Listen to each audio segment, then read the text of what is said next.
This podcast is brought to you by the Spur of the Moment podcast, and by Arete Media.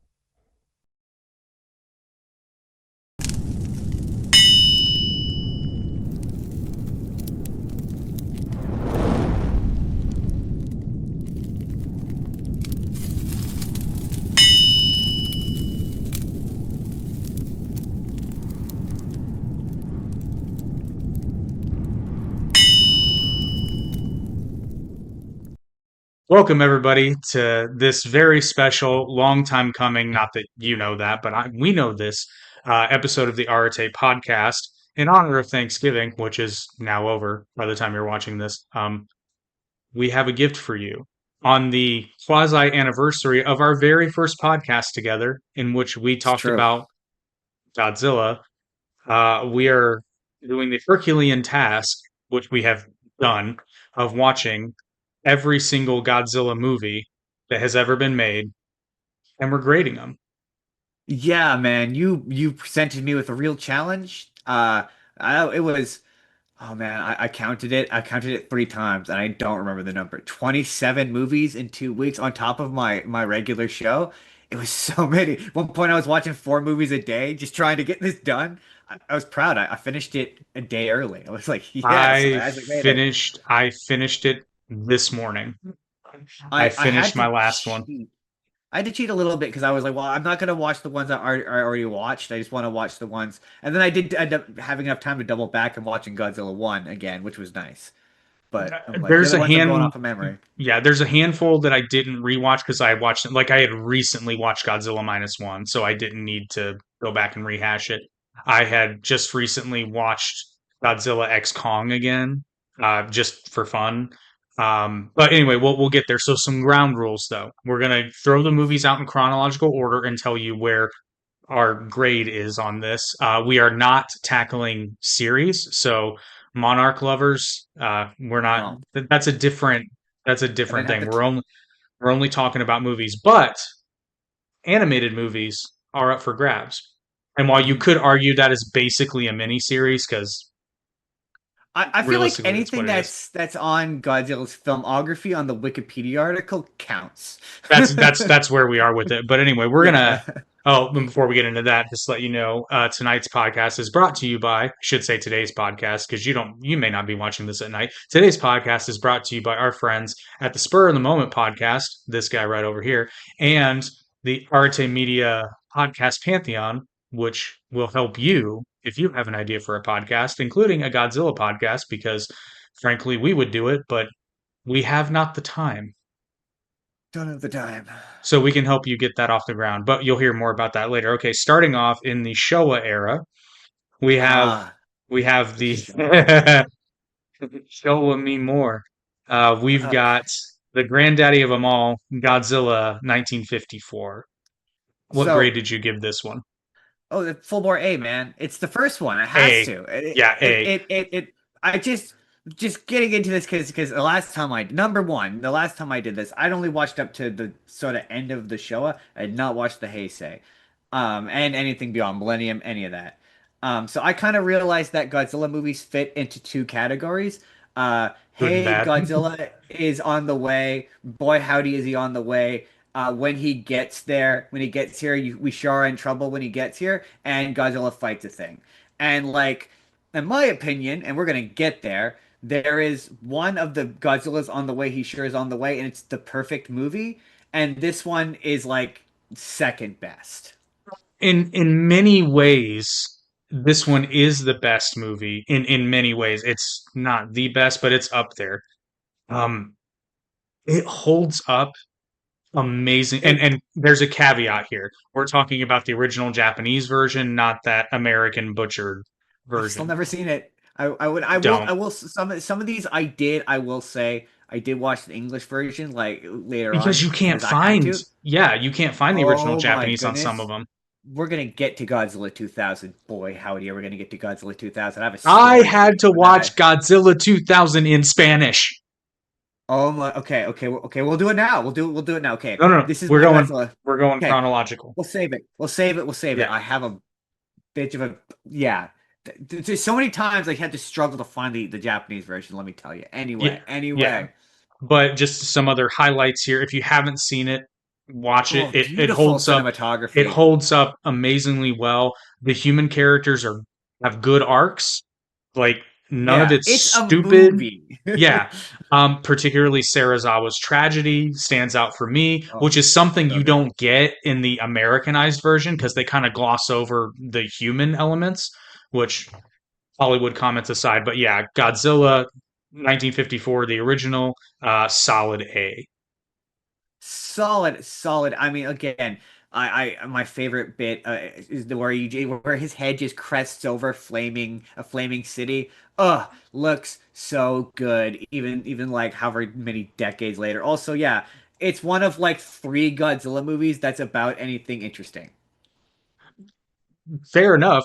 The melting tank is one of my favorite shots too, because Oh, in the age of practical I effects, they just took a blowtorch to a model tank, and that's what you I get.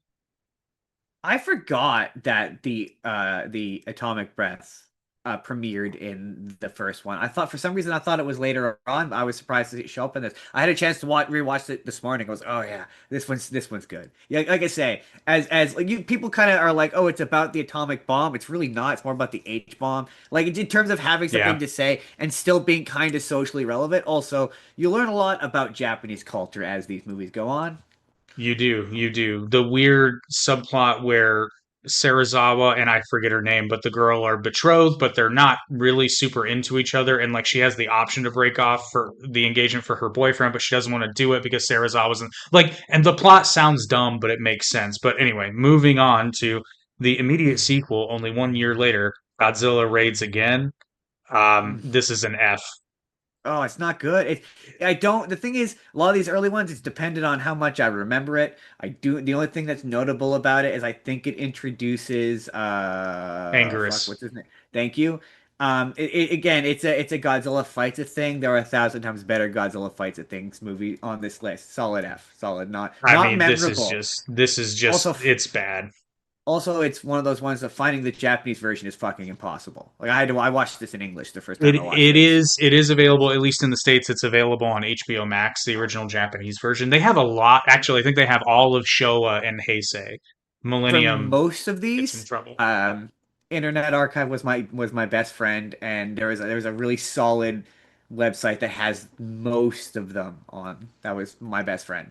So you're, if you have trouble finding some of these films, because I don't condone Captain Jack Sparrow's activities, but Don't discourage it. Okay, well, I do, but that's a joke. sometimes you can't even find them to purchase. And that Oh is man. where I'm really like, okay, then at that point, I'm not saying do it, but I'm actually gonna shoehorn in the Jack Sparrow like running and doing the dun dun dun dun dun dun dun dun dun. Okay. But yeah, Godzilla rates again. F. It's bad. I was so bored watching this movie. It's a movie that's a little over an hour and feels like three. Pacing in Godzilla movies is rough. It can But be.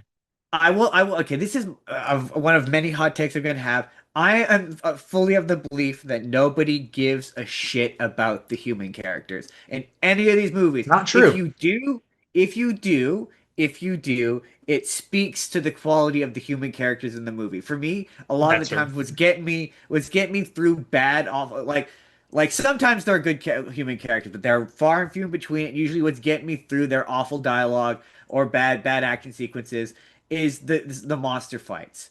And Yeah. the monster fight in this one's just not it's not there. They're not there yet. They'll get there. It Don't doesn't make up for the don't you worry. mediocre human characters. Yeah. But next we have the first example of it's so bad it's kind of good. We have 1962's King Kong versus Godzilla. What grade did you give this one? Oh my gosh, this is a solid B. It's a solid B. See, Like I don't okay, think it's I have it as a C, but I could be convinced. So let me just this movie's a lot, and again, the original Japanese because the American dub version is an F. Like it's horrid. for It's sure. bad. For sure. For But sure. the Solid F. Japanese one actually has some really funny tongue-in-cheek commentary about business that is actually quite good. The miniature work is terrible. I mean, Um, my favorite is the suit when the suit gets wet. It looks awful when it gets wet. It just doesn't look good. King it's Kong, like it's but like a wet French poodle. It's not pretty. like, again, this is another example of the Godzilla movies for me live or die on their monster fights. And this knows what you're there for. You're there Oh, to see King Kong fight Godzilla. And like these Showa movies are so good for it. We're gonna get to some of them getting the fuck out of the way and letting the monsters fight. yeah. Now, I actually have written on my notes, this movie knows exactly what it is, and it doesn't try to be anything else. Exactly. That's why it's not a D or an F in my book, because as we'll see, there are some entries where it's just like, hey, we know why you're here. Here it is. Pretty It's much, exactly. yeah, Yeah, yeah. I just there's some technical issues because, and I can say this because they did them better in the first one. I like the Godzilla suit in this one, but King Kong is weak. You know what? You know what? I'm going to change my answer to a B because It's a solid B. well, there's also because I've seen the American and Japanese versions, and they're there a little bit longer with the tribe, and it's actually funnier in Japanese. That's It's so. way I funnier mean, in for Japanese. me, for me, it's stuff like Godzilla ramming or King Kong or whatever ramming the The tree tree down into Godzilla's Godzilla's mouth. throat. And King Kong fighting through the building as like the most like my favorite fits in Godzilla movies is when the metaphors are really on the nose and just American King Kong and Japanese Godzilla fighting through a castle is like the most on the nose allegory. Like it's just so yeah, it's great. It's awesome. And yeah, like I say, it's everything I love. Not quite it's not the worst Godzilla costume. That's what I No, I refer to as it's actually one of my favorites. it's It looks it's what I good. refer to as Cookie Monster Godzilla. We'll get to Cookie Monster Godzilla. Hi guys. But my big Well, hey guys. yeah, my big hot take with Godzilla that I discovered, and I'm gonna make the case as we go on, is Godzilla is just professional wrestling. Like they're just professional wrestlers. So he's got every era of Godzilla is a different era of WWE. So the early era is Hulk Hogan, it's Yeah. Macho Man, it's Randy Savage. The 90s is the Attitude Era, and then in the millennial we're living in a John Cena world. Like that's to me that's the because there was a It's point where I went, is there an anti-hero in professional wrestling? Like all someone the who's not quite time. a face Stone Cold and Steve not quite a Austin, The Rock. Oh, okay, okay. Yeah. Oh Because for yeah. me, he was famously a baby face. That was Stone Cold Steve Austin. So I'm like in the '90s, he's the Rock. We're gonna get there. Don't worry, he's the Yeah. Rock. But I was trying to figure out who he is in the 2000s because I'm like, he's Hulk Hogan here. Like not quite here, not yet. We're gonna get to when he becomes Hulk Hogan, but he's Hulk Hogan. Yeah. I'll move this one up to a B. I'll push it up there because it's also a small miracle that this movie even got made. So I can Absolutely. be Well, convinced. I also would have liked the version where it was Frankenstein.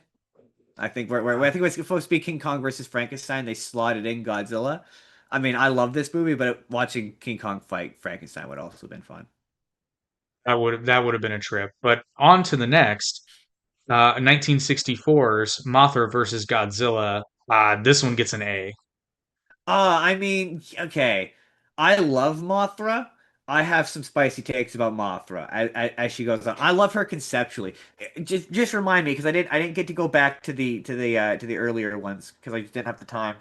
I'm going off of memory here. Does this one for most of it play out the plot of her movie, or is that I think so, but I've actually never seen Mothra's movie. This is the one where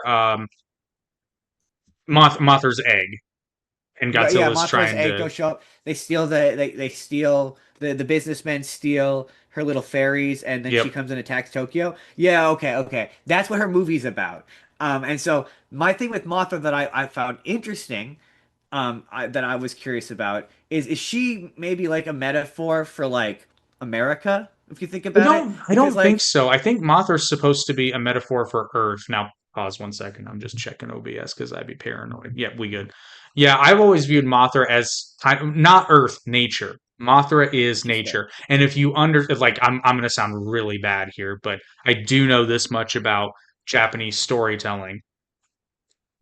They like to have embodiments of nature fighting against like modern technology Yeah, as yeah. sort of a not necessarily don't do it, but maybe let's remember the trees, to put it Yeah. overly simplistically.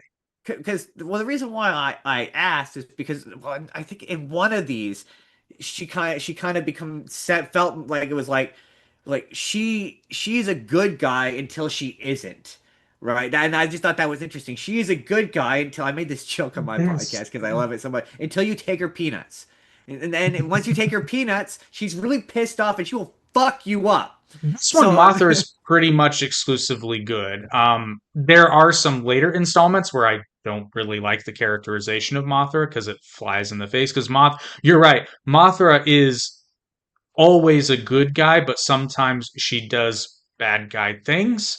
Um, not but it's important because it's the history of Mothra because this is not the introduction of Mothra. Like I always thought correct. she was her introduction is her movie, and there's a later movie in this where in the series where it stops so it can do the plot of her movie, which is they find her on the island, Infant Island. They take the two little twins, and she attacks Tokyo to get them back, and then once she gets them back, That's she leaves. that's a later movie. Yeah, that's in Hey. No, I don't Heisei, yeah, remember. Yeah, it's in Heisei. We'll get there. That's but the one. That's the one. It's one of the ones I don't really that's care that's the for. plot. That's the plot of her first movie that she appeared in. That's the plot of it. So her origins is not, I would say, necessarily that of a total good guy, I guess is my point. Um, Well, and again, we're conflating good and bad in the Western sense, and that's not a valid point. and not Yes. in the Japanese sense. Mothra is very much a good guy force in the Japanese sense because the humans are being punished for doing something against Now, and nature. also remind me in this one, is this one of those ones where Godzilla and Mothra fight for a bit and they team up and fight a third thing? Or do Not in they this one. exclusively fight? Not in this one. Is Godzilla still a bad guy at this point? Godzilla is very much a bad guy. He wants to eat the egg. Okay. That's what he's Okay. coming for. Okay. Yeah. So as a lover of Mothra, it's got to be an A because I love Yeah, Mothra. and this is interesting because She never has a bad entry, in my opinion.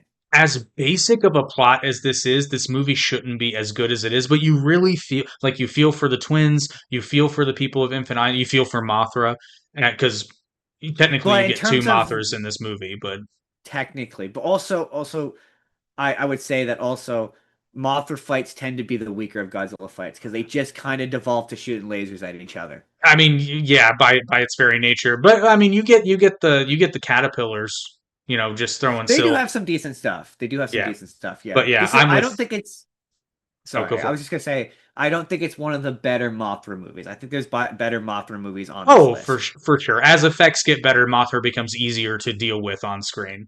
I have some takes about the American ones that are gonna shock you. Okay, we'll get there, So but now yeah. I got some takes. I got some takes today, Jake, that are gonna probably surprise you. Okay, but Mothra versus Godzilla. Hey, Yeah, solid A, solid A. I mean, it's hard not to again to appreciate the fact that they're building a universe. Like this and the Heisei era are great for building a universe, a connected universe. before And it this was is where cool. that starts. Before it was cool. Yeah. Yeah. Yeah. So next up we have 1964's Ghidorah, the three-headed monster. I, I've Oh, I've got I've got this as a C. I mean, who? Yeah, But origin of Ghidorah. How do you not love Ghidorah? The ultimate Godzilla heel. The guy, the villain who never stops giving. I just so like and again I could be the movie's only good because it introduces Ghidorah. The rest of it's But it's hot also garbage. not the worst Ghidorah. To be fair, a lot of It's Ghidorahs not movies even are close to bad. the worst Ghidorah movie. No, that one's next actually. That one's a coming. That one's a Uh, coming. I just this one, and this might be why we disagree. It's it's a bit too silly for my taste. I feel like it takes Yeah. forever for the monsters to ally against This is the Ghidorah. this is the one this is the one where they go to Godzilla and they ask him to go to space to fight him, right? Like he's No, Monster this is Zero, the I think. next. This is the next one. Oh, okay, That's the okay, next because one. This okay, one, okay, okay. Ghidorah just arrives. He just arrives. Okay, fair enough. He's not this because I know at a point show era Godzilla movies, everyone becomes and there's aliens. Yeah, the late Showa is chock full. So what grade did you give this one? Oh man, oh look, you've convinced me. I gotta come down. I gotta go. I'm gonna go B. No, C plus. Okay, C plus. I'll take C plus. Yeah, C because it's plus. not the worst of the C movies, but I just feel like in my grading scale, C is not bad. It's just not great. It's kind of it's in the middle. It's mediocre. For me, C plus, you wouldn't be ashamed to show it to your parents. But this is true. But at the same time, if you're trying to get somebody into Godzilla, this is not the movie you show them. No, but oh, okay. When I'm trying to get these eras are just so different. Like it entirely depends on what you're looking for. Oh, and I take that into account because some of my grades will actually surprise you. Interesting. I have a feeling I know where you're gonna go with some of these, but Yeah. I'm yeah. Okay. So yeah, Ghidorah, the three-headed monster, C, which is Also, his fights are also kind of boring as well. in Again, at another one of this those stage. Yeah, because there's just not much they can do. And this is right. the age of Ghidorah where he just kind of head flops. And shoots the lightning and makes Yeah. the sound. Like a lot of these Showa fights are annoying because they just they loop the same two like second and a half of sound over and over again. It's like okay, they don't need to growl every single time they throw a punch. It's Yep. great, you know. Yeah. This is followed up by 1965's Invasion of Astro Monster, which what did you rate this bad boy? Now this is the one where they go to them and Godzilla's like pound salt, and then they have to convince them to help him, right? This is the Well, one. no, technically this is the one where the aliens ask to borrow Godzilla and Rodan to help That's them it. fight uh or I think they call him Monster Zero. Monster Zero. This is where the name Monster Zero comes from. Uh, But it's just Ghidorah again. I gave this one an F. This yeah. movie's terrible. Yeah, no, I think it reuses footage as well. It If I does. remember Yeah, correctly. it Yeah. does. Ooh, automatic. I'm with you. Oh, anytime one of these you reuses footage, I'm immediately nah. With one And exception. yeah, but like again, it's basically the same movie, just sans Mothra, which automatically makes it worse. Um, and honestly, Yeah, the I'm not a humans Rodan fan. the humans be dumb. But yeah, that's the thing for me. I will forgive human if Godzilla shit is good. I just remember again, Ghidorah fights are never that great. There's way better fights coming up, like that are coming up that I'm so stoked to talk about. But I mean, it's just literally like, how did you not realize the aliens are bad? Like Yeah, they're doing shady shit from the beginning, and now all of a sudden, like, yeah, sure, we'll trust you with a couple of nuclear mutated monsters. That's totally a yeah, thing we could, and not to mention, like, we really want because we know that Godzilla and Rodan are sentient, so we're just going to gloss over yes. the fact that they're just like, sure, let's not ask them at Well, I remember all. I think this is the point where they talk. I don't know if I saw the dub of this, but I think or a character talks on their behalf. So they have enough sentience to have a concept of language. I just remember there's a scene in this one where Godzilla, I can't remember exactly what he says, but he basically something to the effect of tell them to go fuck off and pounce out. They shoot guns at me all the fucking time. Fuck them.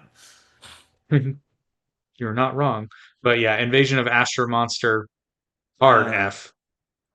for me it's like is it memorable? And I'm like, no, it's No, not it's memorable. not memorable at all. I've completely forgotten about it. F. I'm going F.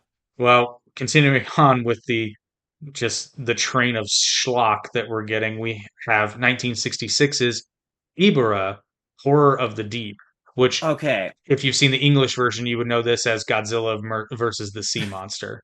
This for me is it's a solid. I don't want to say F because I think the fight between Ebra and Godzilla is quite good. This is also the point where Godzilla's just full-throated good guy. My favorite bit is where he dives into the ocean at the end and they all wave goodbye, go goodbye to him. Bye, Godzilla. Have a good day. Thanks, bud. It's not really a Godzilla movie. It doesn't really feel like It it feels wasn't like so, he was and this is another one where it wasn't actually supposed to be a Godzilla movie. He gets it was a shoehorned in there. Ebra movie. Yeah, and Yeah. it feels you can feel it Yeah. because He's the bad guy. Godzilla just kind of appears. But it's also a genre of and for me, what's funny is it doesn't work here for me, but in later movies it absolutely does work for me where it kind of becomes like you know who Godzilla is. I don't need you to tell me who he is. Like that Right. was a thing that became a pet peeve as these movies went on where I was like, stop hiding what Godzilla looks like. We know what Godzilla looks like. You're not being clever when you hide him. Right. So it becomes about the movie becomes about the monster that you're watching, and that becomes more interesting than and then Godzilla shows up at the end and does a big punch. This is kind of the earliest example of that, and it's boring. It's boring. It's I mean, really boring. I'll just put it to you this way: this doesn't feel like a Godzilla movie. No. The one thing I did enjoy the subplot of the laborers being from Infant Island. It's always nice to see Mothra, even for a limited Yeah. time.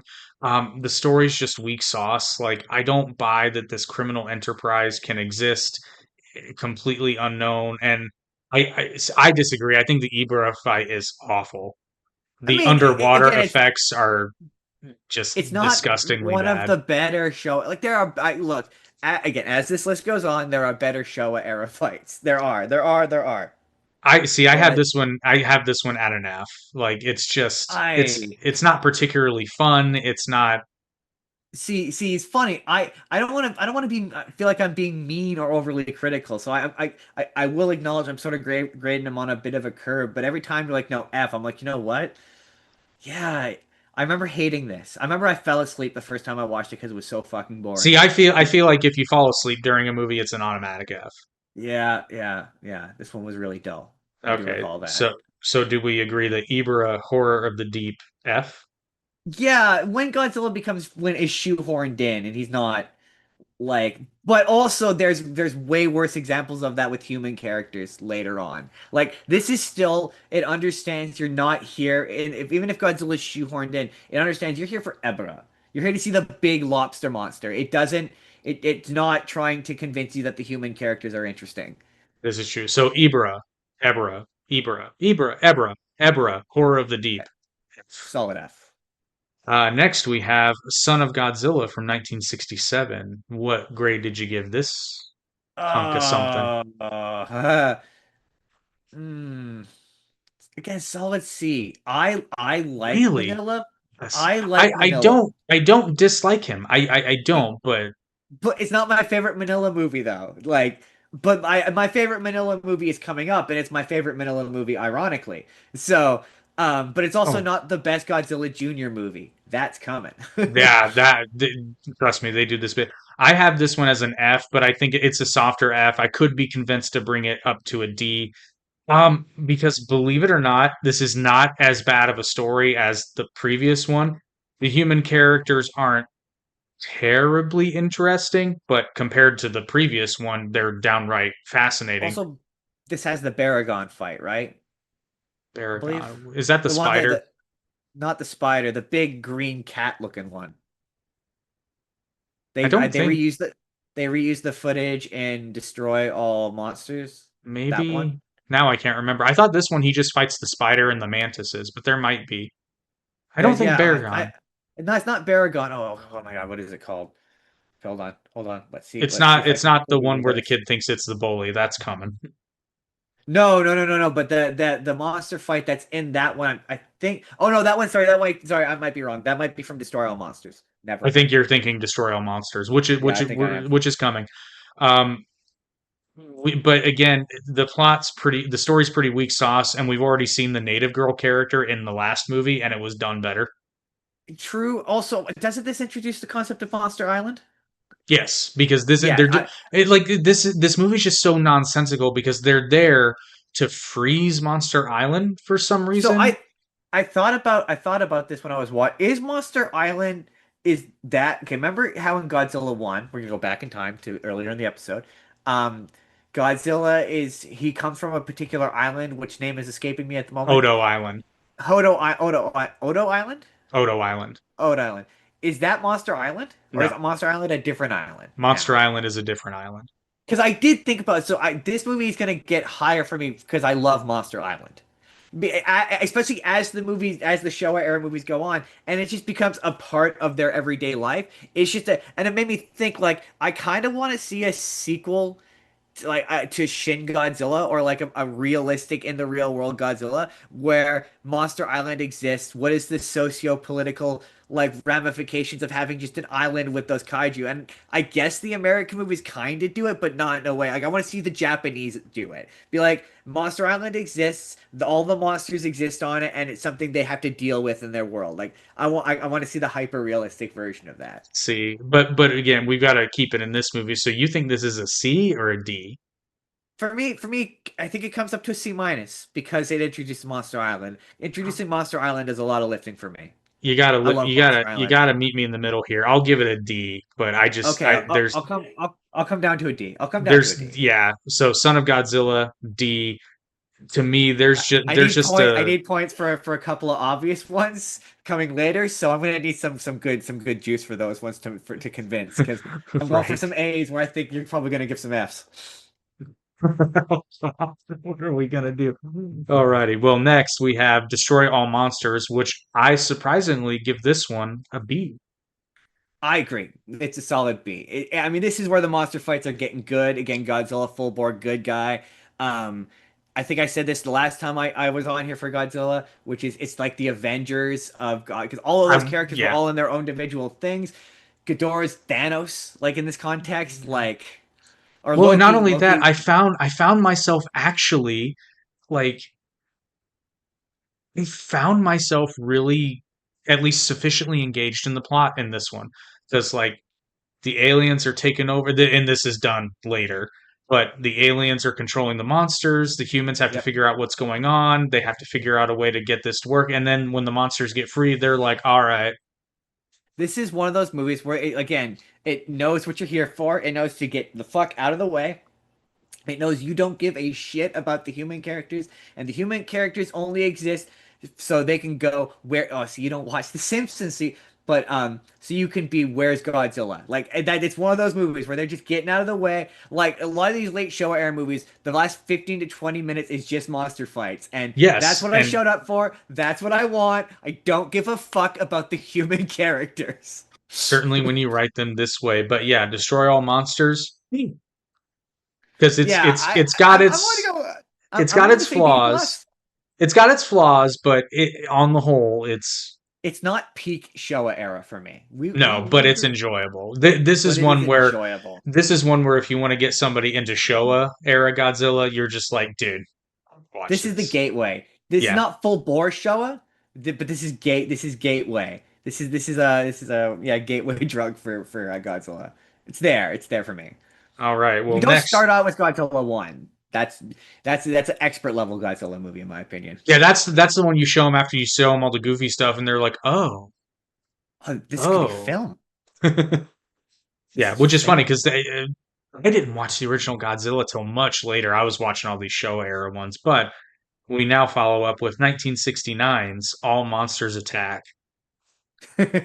Now, okay. What grade did you give this one, Justin? Oh, okay. So I have to be, this is a full disclosure moment because I know this movie, and me and Jordan talked about this on our show, but I know this movie as its American title, Godzilla's Revenge. And Which still doesn't make sense. I grew up watching Godzilla's Revenge. I rented that VHS tape from you have if you have a Blockbuster, but we had Rogers Video. I rented it from a particular Rogers Video, and I watched it till the tape ran out. And I love Godzilla's Revenge. I love Get in the Van, Godzilla Jr. I love Come on, kids. It's great. It's awesome. I watched it when the first time I did this podcast. I watched it for that because it's my favorite version of this movie. The English dub A plus. Um, but non-joking, it is a solid F. It is a terrible fucking movie. So It's I will not say the worst, but it's fucking it's awful. not the worst. I will say though, I remember watching it and being like, okay, this movie is committing all the cardinal sins. It's reusing footage from multiple past movies. Yep. It's But not even Jordan did make the point when I pushed back on that. He said, but at the very least, it's taking footage from better movies. Which is like we're gonna get to Hedorah, but Hedorah oof, sucks on its own. This at least takes like fight footage from footage good from movies. good movies. I will say though, as I was watching this movie, which is technically speaking barely even a Godzilla film, because Not this movie really. for this movie, for those of you who don't know, this follows a lonely child who visits Monster Island in his imagination and learning through his friendship with Manila, learns to stand up to a neighborhood bully. However, I did I'll give extra credit for the narrative as stupid as it is. It works. It makes sense. Like Absolutely. it's not completely out of nowhere, and I was rooting for the kid by the end of this. A big thing with these movies that you have to remember about Godzilla in the 60s and 70s is he was for children. Yes. Like that's a big thing you have to remember because it informs a lot of these movies and what makes them kind of interesting. Um, and so for as a child who grew up watching this movie, I found it highly relatable because I was a latchkey kid, just like the kid in this movie. So yeah, so I really related to it. And as a kid, you don't know that it's not Godzilla technically This is true admitting. because I You don't care that remember it's reused footage. because I too watched Godzilla's Revenge and never once thought about how stupid that title is considering what happens in this movie. Other than Manila's English voice being really stupid. But it's so good, Jake. Sorry, I would have liked to have been friends with that's my love Godzilla's of kid. this.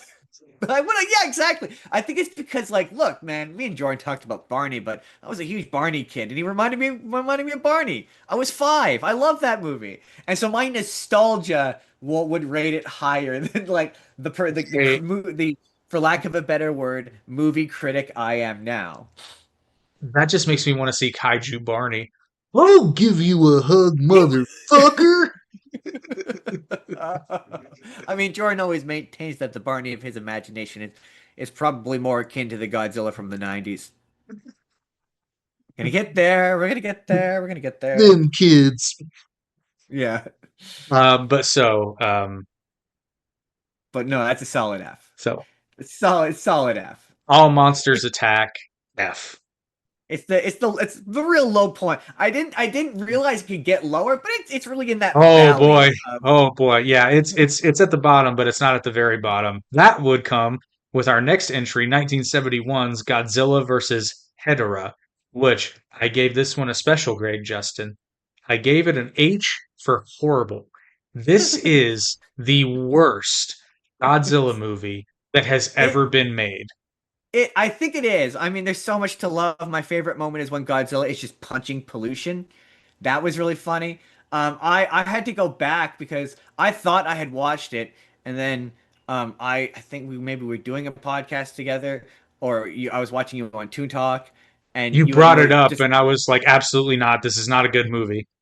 and then I was like, I don't think I've seen this. So I went back and I watched it. Yeah, nope, definitely haven't seen this. And yeah, it's the worst Godzilla costume. It's Cookie Monster Godzilla. The fight is bad. Hedorah is bad. The plot is bad. The only thing that was remotely impressive about it was the fact that they beat the states to being lectury about pollution and climate change. I'm like, oh my God, this is Captain Planet 10 years before Captain Planet. Like, it was bad. Also, 20 like, years. 20 or 12, okay, even better. The other funny thing is you could tell what movies are popular in America at a point, and there's a point in these movies where you could tell that James Bond is popular because all of these movies look like a James Bond movie.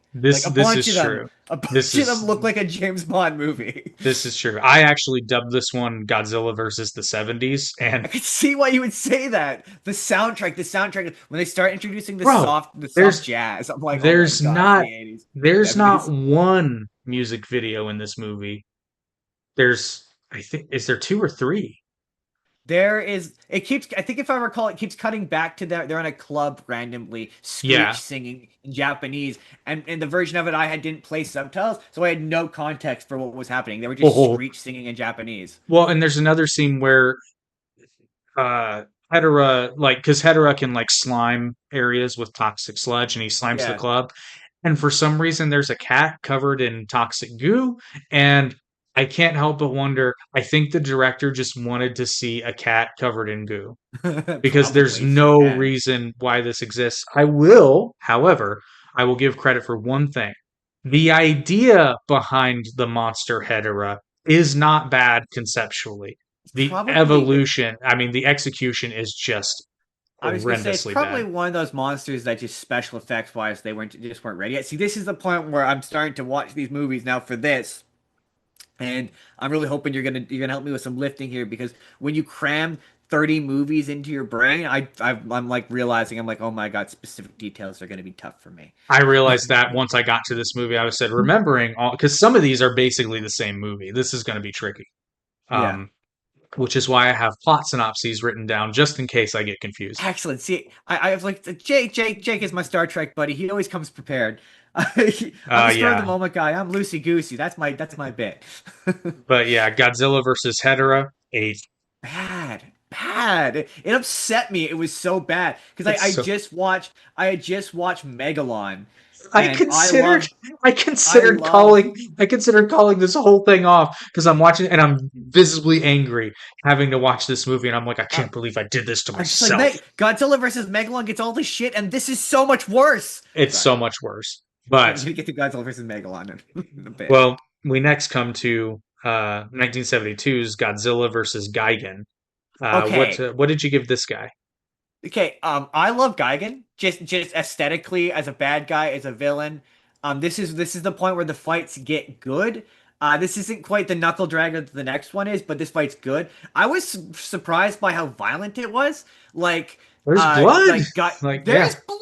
I was surprised to see blood. I like Gigan he's got knives for hands, and like I don't recall him ever using them, but he uses them. He The absolutely fight does. is good. I Like forgot it's a about good the fight. table saw on his chest. Yeah, like it was solid. So like again, I said a good monster fight will carry me. It's a solid B. Really, I have it as a D, and the reason being is they reuse a lot of footage, but at least it's from this movie. Um, the human plot is borderline just stupid. Remind me what it is again. So aliens summon Gigan and King Ghidorah to conquer Earth. Godzilla and Anguirus intervene.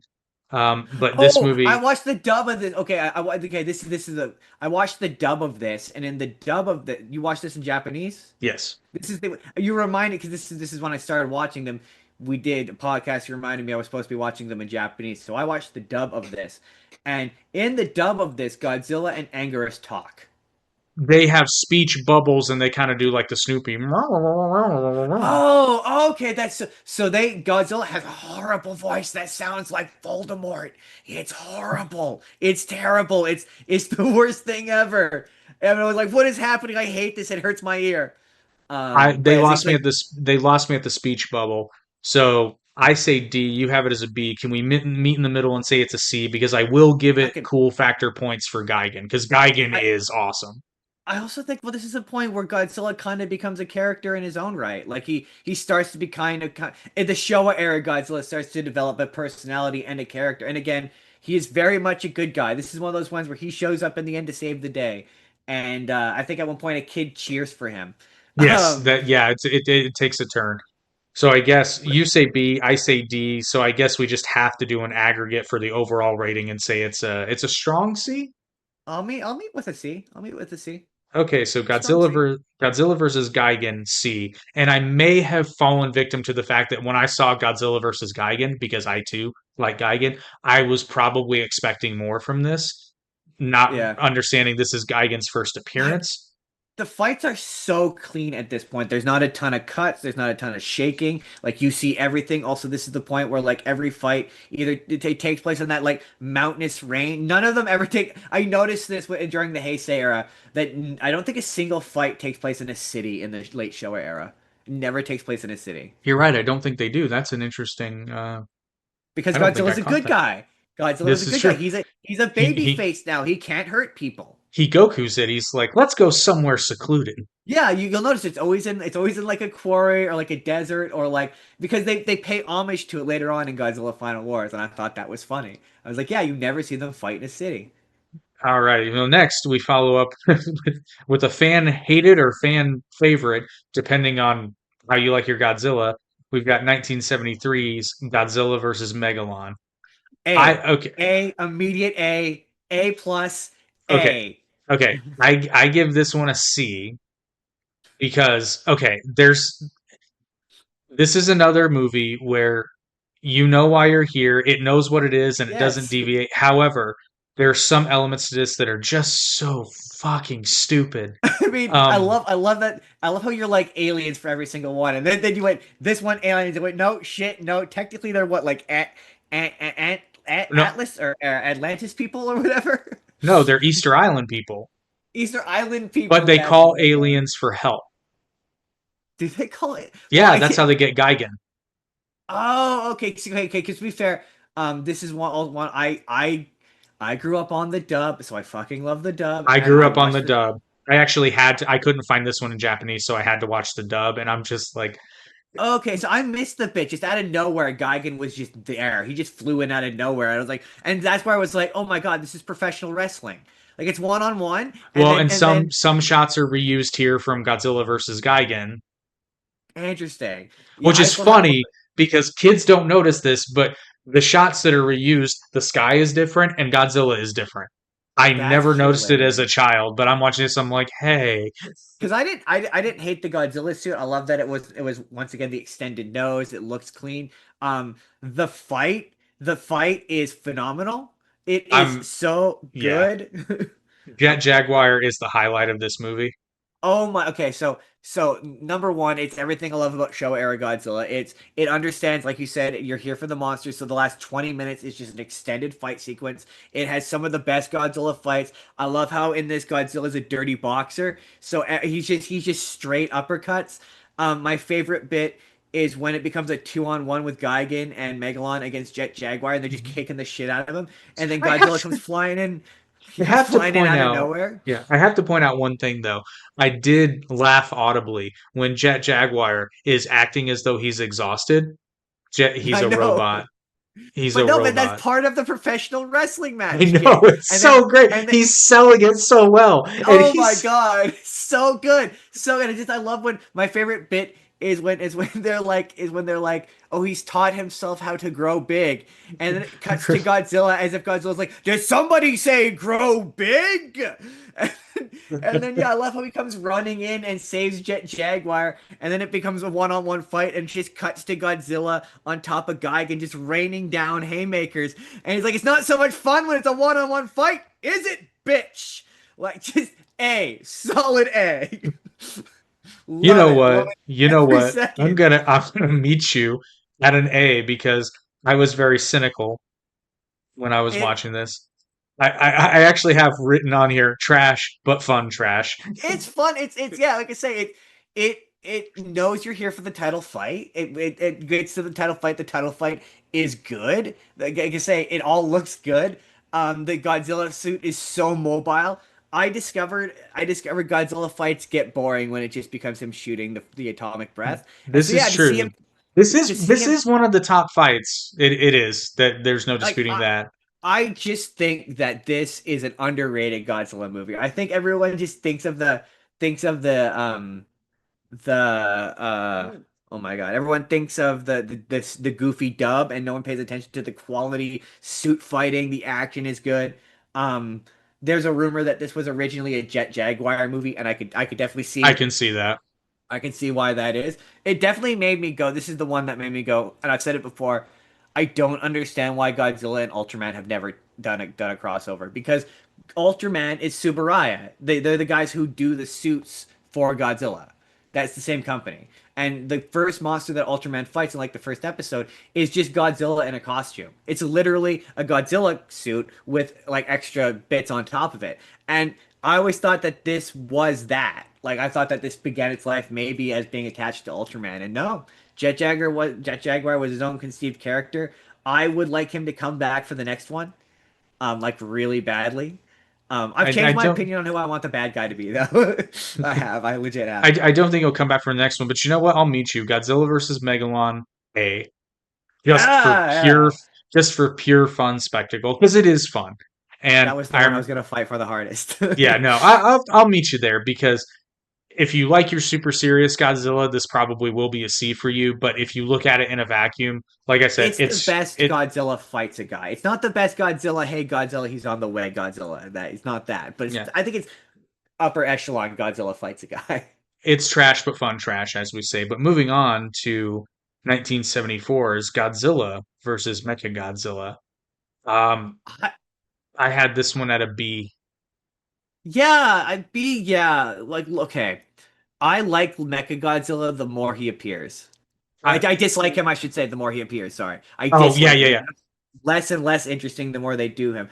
There's a lot of good quality shit in this that made me go, oh, like again when you put it in its context and you go, remember, Godzilla's a face. He's a Yeah. baby face. He's full bore baby face. So when he shows up and he breaks Anguirus' jaw and like splatters blood all over his face, you're like, wow, that's metal as fuck. Like that's pretty sweet.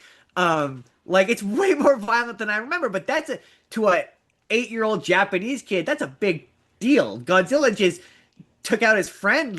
Like Yeah. that's like the powers and Hulk Hogan going heel, like Cena going heel. Like back then, that's a big deal. Yeah. Well, and I do because I didn't remember this because I had seen this movie a long time ago in the dub. So I don't know if this is in the dub, but in the Japanese version, Mechagodzilla first appears wearing like a Godzilla skin. Yes. Is Yeah, he shows but up in a Godzilla scene and he beats the shit out of Anguirus. like Basically, like and he's covered in his it's blood. Yeah. rough. It's rough. Yeah. Like it's Yeah, he's like, violent. But he's got a different Anguirus is his friend. Why is he doing yeah. this? And it's But he's got yeah. a different roar. So it's a very Godzilla can be guilty of many things, one of which being they tell you a lot about what's happening on screen. They Yes. This is an example of where they put something in there where it's like you can you know that that's not Godzilla. You don't Yeah, know but if you're a why kid, you yet. don't know that. Well, but the roar is different, so they did that for the kids. That tells you something's off here, and I got to give it credit. So Godzilla versus Mechagodzilla B, a strong B. It has problems, but overall, This is it's a good movie. the bad not the human bad. Is this the one? Yeah, this is the one where the bad guys of the Planet of the Apes, right? Yes. Oh god, Yes, yes. that's Yeah, probably the yeah, reason it gets a B and not an A yeah. because That's how you could tell. That's how you could tell it. Again, Planet of the Apes is big in Hollywood at the time, so the Planet of the Apes, the mask is cheap. Um, yeah, no, yeah. I like Mechagodzilla conceptually, and this is not the best Mechagodzilla fight. It's also not the best Mechagodzilla movie. no, Um, but no. it's also like I hate human piloted Mechagodzilla, so it's prior to that. Yeah. So we follow this up with 1975's Terror of Mechagodzilla. So What rating did you give this one? I'm gonna give it two double D's, baby. Really? I gave it a C No, because no, I'm. that was it. Sorry. Did you Oh, yes, I get the joke. did you Wow, miss? yes. Nope, I get the joke. I get the There joke. you go. I think you said yes for the audience who don't know, it's the one Godzilla movie with nudity for some reason, Top nudity. inexplicably. Yeah, yeah, well, yeah. There's for some reason a topless girl in this movie, and it's the only one in This is true. 40 movies. It's the only one, and I was I like, was, you why? get a digital high five for that joke. Yeah. Uh, Uh, so do you seriously give it a D or is it? no, no, no. It's I respect it because it's the first one of these to be a direct sequel, which was pretty cool. Well, To technically, see these are all sequels in the Showa era. it's sort of they No, exist no, in the Godzilla. same. No, no, Godzilla Rates Again. They're all sequels. The Showa era is all connected. Is it okay? I Yeah. guess they didn't feel as connected as the Heisei era I ones mean, did for me, this but one definitely feels like a more connected sequel, but yeah, well, yeah, um, Heisei feels a lot more connected than Showa, but I, yeah, again. Oh no, this was the one where I think I texted you and went, "There's too many movies named after Mechagodzilla," because when I went to watch it, I got about 30 minutes into it before I realized I was watching Godzilla against Mechagodzilla and I was watching the wrong Mechagodzilla movie, which is not really a good sign. Like, also, a lot of these movies look like, especially once you hit the 80s and like late 70s, early 80s, 90s, they look 10 years older than they are. And this yeah, is one of those ones where like this looks doesn't this yeah no not one of the better Mechagodzilla movies. yeah. I give it Oh a no, I gave it a C because Titanosaurus is lame. right. I was intrigued by the scientist character, and at least there is a bit of a swerve with his daughter because there Oh there right, keep the being first surprises. Mechagodzilla one. Sorry, Carl. Continue. Yeah, there's some twists there, but they reuse footage from the last Mechagodzilla movie, and like I said, I just can't get over how stupid The Titanosaurus is and how dumb the marine biologist character is because he's like, I'm going to trust you. the previous one, that was the one that had I forget the character's name, but it's the one that Godzilla teams up with to beat Mechagodzilla. The or am I thinking of a later movie? The She sings to summon him, and then he goes off at the end. I That's a cannot remember what the different. character. Wait, King, was it? Is King that a different? Caesar. Is that this movie? It's not this movie. Is it? Because No, it doesn't. this is the last Showa era movie, right? Hang on, we're gonna look. I think you might be right. I think that was the previous movie. Because yes, that was weird. That was a very long musical number sequence that I was like, this is going on forever. Yeah, that was the previous movie. Okay, yeah, okay, Yeah, yeah. Because yeah, this is the final Godzilla, Showa era movie, right? Godzilla versus Mechagodzilla, 1974. Yep, that was the last movie. Yeah, So, what do King you think of Caesar the bit. show? Before we move on, what do you think of the Showa era generally? I mean, it's hard to be too hard on it because it's the first one. It's got a lot of different offerings. Yeah, I just look, okay, all right. It's funny. I was ready to declare it my favorite era. But as we've gone through these, it reminded me of all the crap. And I was like, oh my God, there's way more crap in there than I remembered. Um, my opinion's shifting on what I might feel might be the better era. I was Um, surprised at what era ended up being my favorite overall. I there's just like okay, moving on. We're gonna when we get there, we get there when we get there. I Yeah. have conflicting, nuanced opinions on each era. All right, but we're saying Terror of Mechagodzilla C. That's a solid C. Yeah. Yeah, I mean, and look, most Mecha-Godzilla movies are at the very least entertaining because watching Godzilla fight a metal version of himself is never not fun. it's always fun. All righty, we're moving on to the Heisei era with Oh. Return of Godzilla in 1984. I give this one a B. For me, it's a C because You know what? I'll bring it down to C because I think I really wanted to like this movie, it's not and fair. It's not, to be fair, it's not fair. The reason why this gets so low for me because it once again is a hey, Godzilla is on the way, boy howdy, he's on the way movie, and it's the worst one. this is Its true. connection to the original movies. They don't do anything interesting with it. That's true. Um, they don't connect it in a way that's interesting for most of the movie. I was like, there's no reason for the original Godzilla to have happened. This could have been a clean reboot, and it would have been more It interesting. kind of Um, was, but they need the reference point to know what to call this monster. But it's right. funny though, because you could tell they didn't want to run the risk of doing that, but they will later to This fantastic one, success. the Heisei era movies generally, I like them generally Yeah, overall, but this is the point where they start to pretend very arrogantly that you give a shit about the human characters. There's some real low points of like, I, oh my God, I I do don't care in this sometimes. era. Um, but like, yeah, it's just like it's not fair because the most perfect version of this exists and it's Godzilla minus one. So I'm just like, you can only watch Godzilla get shot by a helicopter or a tank so many times when it ceases to be interesting. And like I said, there's just so many more. But also, I love how interconnected these movies are. So Yeah, like the fact it's that it pretty ends on a solid. big, just putting them in a pocket and being like, we'll deal with that problem. Also, he's very much a bad guy. Hardcore, full Yep. bore heel turn for this movie. Yeah, but this movie has a lot of pacing issues, so I'll agree with Oh, you for on that. sure. Yeah, so Return of Godzilla is a C, and we A lot of follow. these Heisei era movies are just they're 10 minutes too long. Like a lot of the show era movies are like they're the perfect length at like an hour 25, hour and a half. A lot of these are like an hour 40, just like 5, 10 minutes too long. Yep. We follow that up with 1989's Godzilla versus Biollante. What grade did you give this one?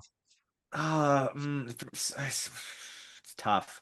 That's a solid C plus for me.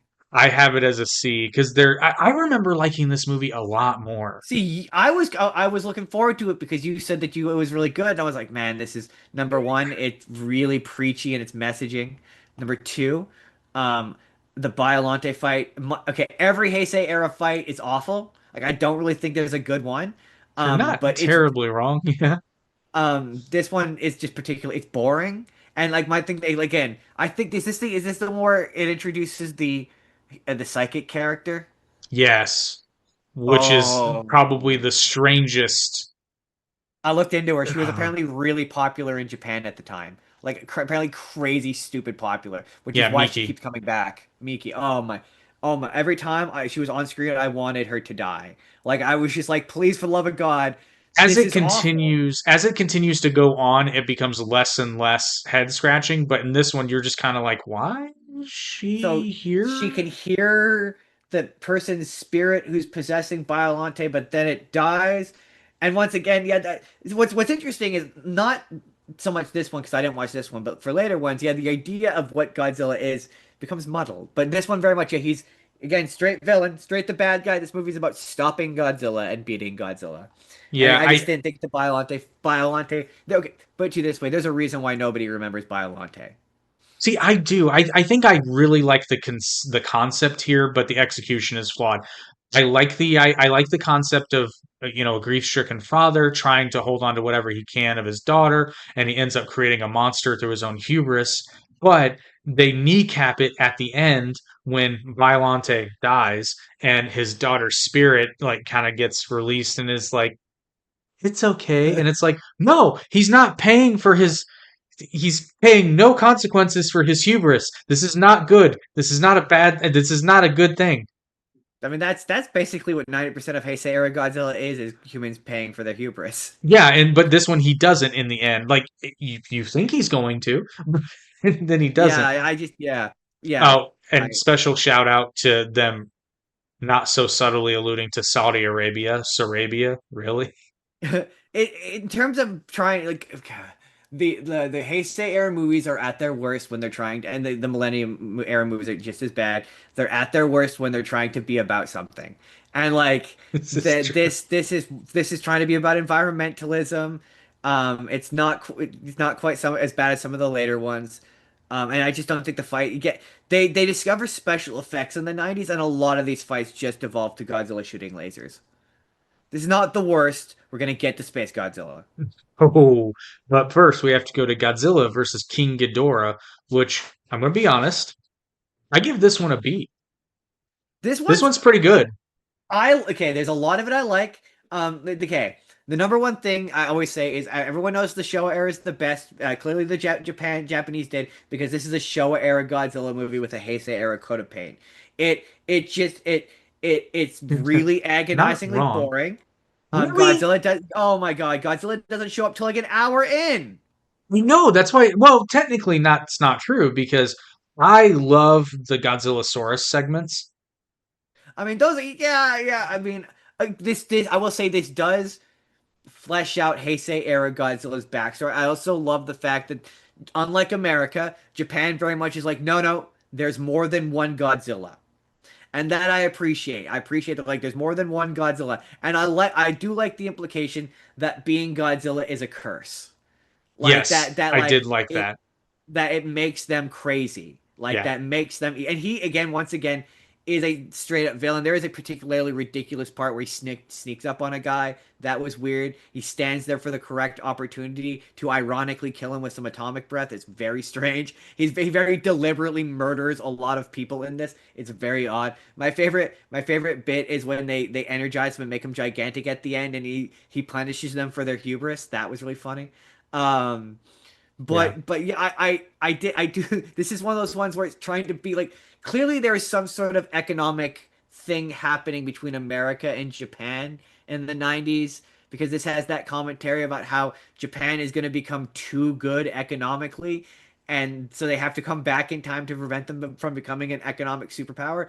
That is very much a Showa era. There's an alien bad guy. Like that's like This is another one that oh no, I watched this in Japanese. Watching the I don't know that they're American actors. I think they're American actors because when they speak English, it sounds kind of oh yes, no, American. this is the point where they start speaking English. Yes.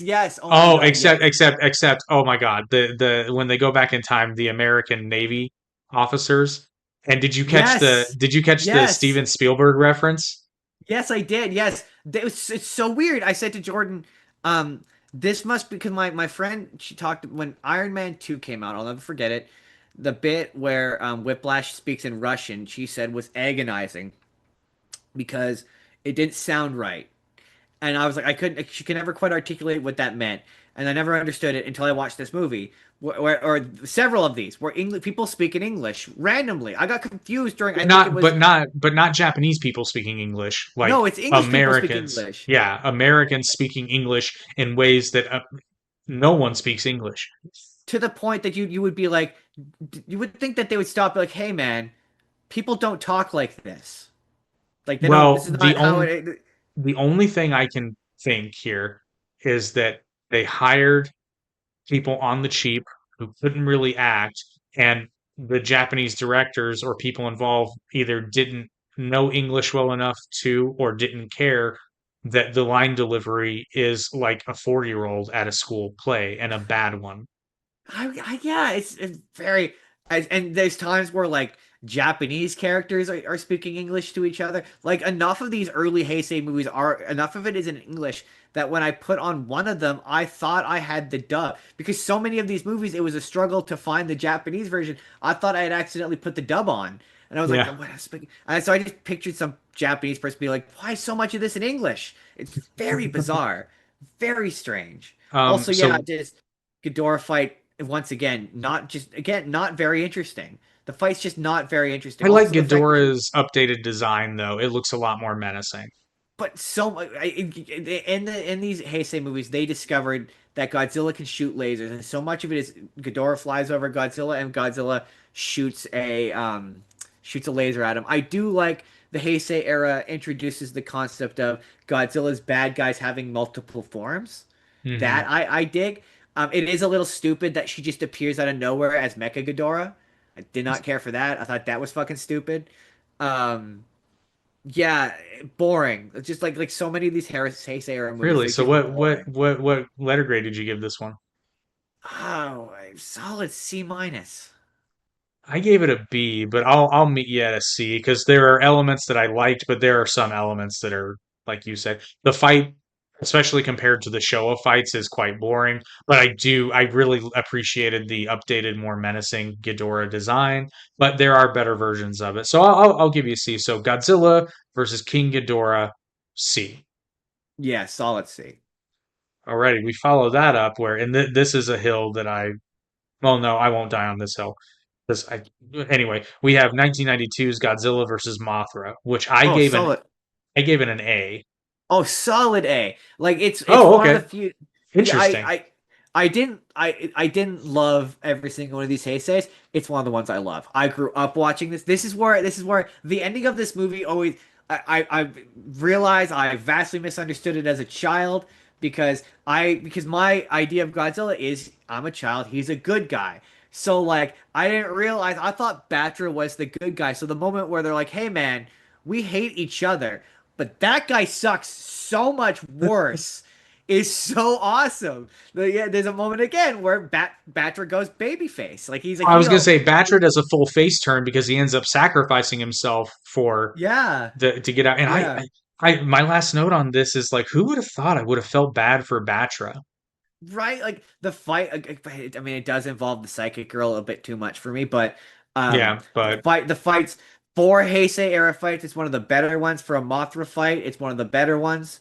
Um, does this one introduce Junior? Is this the one that introduces Junior, or? no, we're not. I think that's the next one That's it. actually. So the thing I love about the big thing I love about this era of Godzilla movies is I love how they set shit up and it pays off. So Yeah. at the end of this one, Mothra takes off into space. Yep. And you're left being like, what's gonna happen? She's like, I'm gonna go find out what this thing is in space, and she's gone Yeah, for because the she has next to two take movies. because Batra was supposed to. Which, by the way, I love Batra's design, I both love Batra. I both in love Batra. caterpillar and moth What form. when Godzilla takes a bite at it. Also, oh yeah, the other thing I love Oh, about the that's Heisei era gnarly. Godzilla movies is they really make sure Godzilla's face is articulate. Like Yes. his face is so animated. There's points where he looks angry, and considering it's still a rubber suit, it's not CGI yet. It looks good. Yeah, It looks real good. animatronics came a long way in the Heisei era, Yeah, and it looks good. So, yeah. When he takes a bite out of Batra and he just starts gushing blood, I was like, oh, oh that's gnarly, man. yeah, That's solid. yep. So Godzilla versus Mothra, A. I think it's probably the best. Oh, this is I think no, so that's a later one. This one does not become Mothra, but this is one. I think it's probably the best Mothra movie in my opinion. Probably. I think you can make that case. But we follow that up with 1993's Godzilla versus Mechagodzilla 2. Oh, I hated this movie. What letter grade did you give this one? Okay, I'm trying to remember exactly. This is the which piloted Mechagodzilla movie is this? Remind me again one more So time. this was the G-Force builds a new Mechagodzilla to stop Godzilla, and this is where baby Godzilla hatches. Right. Yes. So this introduces this version of Baby This one's Godzilla, Godzilla which Jr., yeah. they initially he's baby. He's just baby. Yeah, he's baby, He but they becomes Junior later on. I like Baby's design. I think it's a better Godzilla. I it's love much better. Baby. Yeah, I think I have my note. I actually like because like apparently a lot of people didn't like Baby Godzilla, and I actually liked it. I thought it was one of the better parts of this movie. I like it as it goes on. In this one, It's I do enjoy it. I like The the relationship there. Oh wait, hang on. Yeah, no, I'm sorry. Yeah, this is the one that introduces Baby. Because I remember them flying through the air, but that's Rodan, not. I also like yeah. Rodan's updated design. It's significantly better. Yeah, Fire Rodan is really cool. I really like Fire Rodan. My Yeah, one thing is once again, none of these Heisei era fights are very good. But I didn't like Mechagodzilla's upgrade. I hated how it just sorry, just flipped me off. I hated how it devolved to him flying around on a jetpack and just flying lasers at Godzilla. It's really boring. It's just yeah. not very interesting. But I also, and it's funny because the character of the pilot, who actually ends up piloting the ship, not Mechagodzilla, but he starts out so annoying, but by the end, you're like, I like this dude, and he looks amazingly like Jason Scott Lee, but it's not Jason Scott Lee, but I see. they look like they could be related. I hate piloted Mechagodzilla. I hate how every bit of action is disrupted by cutting back to someone and be like, huh! I hate it. I hate it so much. But you like Star It Trek disrupts so the. much. I love Power Rangers, but it's Godzilla. I don't need the flow of. It feels more Power Rangers. So what letter grade did you give this one? I'm gonna go solid C. Solid C. I did not I care have it for it. at a C because there are elements that I like, but I like them more in later movies, Yeah. especially the actor and Baby Godzilla. I like them more in the Yes. next movie. Yes. So, Oh, I mean, my baby Godzilla. My favorite one of those is the next one. It's coming up. It's coming yeah. up. So Godzilla versus Mechagodzilla 2, C. Solid C. And we follow that up with 1994's Godzilla versus Space Godzilla, which Oh. I gave a big old fat D. Oh, me, solid F. Oh my God, I fucking hated this movie so Really, fucking much. Yes, because I was looking forward to it so much, and it contains everything that should be cool about Godzilla, but shitty. It's got Moira, who is who is Mecha Godzilla, but shitty. Why isn't it Mecha Godzilla, Jake? Mecha Godzilla was in the last one. Why are you? And then I looked it up, and it's apparently from another kaiju movie, but it's terrible. It flies. It doesn't look good. It literally just looks like a shitty version of Mecha Godzilla. It had the fight with Space Godzilla fucking sucks. It's awful. It just evolves to Space Godzilla flying around and shooting lasers. It's terrible. His design is cool, but they do nothing with it. I wanted Godzilla to punch him so bad, and he never did. It's not a good fight. The one thing I did like about this movie, and it's the only reason why I'm willing to come up to a D, is I did enjoy I did enjoy the payoff from the Mothra movie. I did enjoy that Space Godzilla is the thing that Mothra went to find in space at the end of her movie. That's cool. That's a cool bit of continuity, and I like the fact that yeah, Junior is now bigger. Baby Godzilla is now bigger. He's growing, and I that's cool too. So I you know me, I love continuity. So like that's cool. I was otherwise mad because I was looking forward to this movie so much. I like all the same elements that you have. I really like Space Godzilla's design. I like I love what his design. Yeah, I like what they're doing with Baby. I like the payoff. So I could go D or F on this one though, honestly, because yeah, I, the movie in and of itself is quite eh. I think it's the worst in that era. I really So do. let's give it. We'll give Godzilla versus Space Godzilla a big old fat F. And that's only because of the next one, which like Oh, I was at a low point here for me. This is like I'm at a low point. I'm like, my God, I think I hate the Heisei era. And I was so looking And forward to this then era. I hated it. I've been bored, and I've been bored, and the monster fights are not making up for my boredom. I'm displeased that my day has been ruined. well, then I think this might be the only era that actually ends on a pretty high. I think this might be the only era that ends on a pretty high note, which is Yes. 1995's Godzilla versus Destoroyah, which I Oh gave my a solid God. A. This movie's Oh, good. A plus, A plus. Yeah. It's the best of that era. It is it's the only Godzilla movie that has a era that has a definitive ending. The Hmm. ending is beautiful. They fuck over Junior so bad, it's Oh, awful. My heart was wrecked. I love it. It made me this having seen this made me appreciate King of the Monsters, the American version, so much more because I was like, holy shit, it's Lava Godzilla. Oh my God, okay, I get that reference now.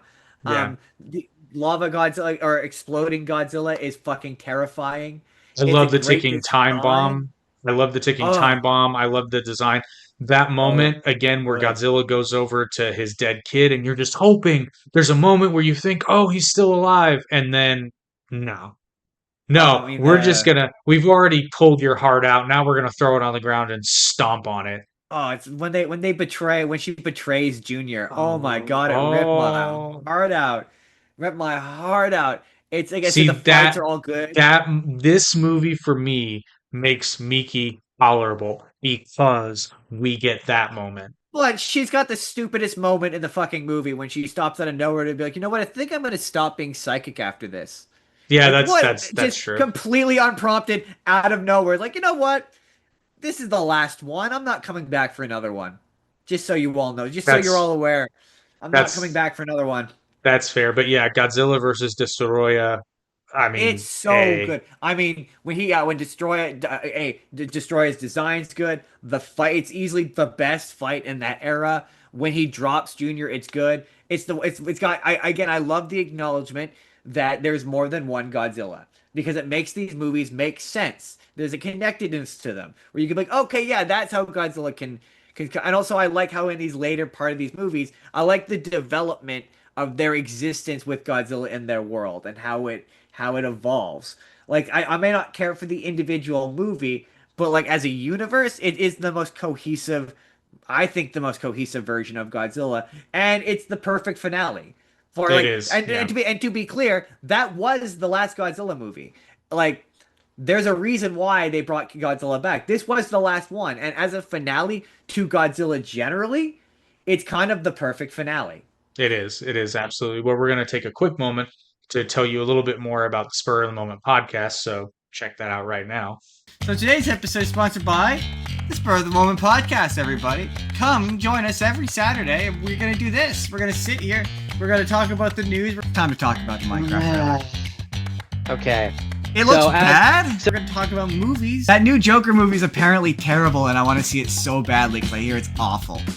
And we're going to make some jokes. We're going to have some laughs. There's a lot of funny jokes in there. There's a lot of weird jokes in there.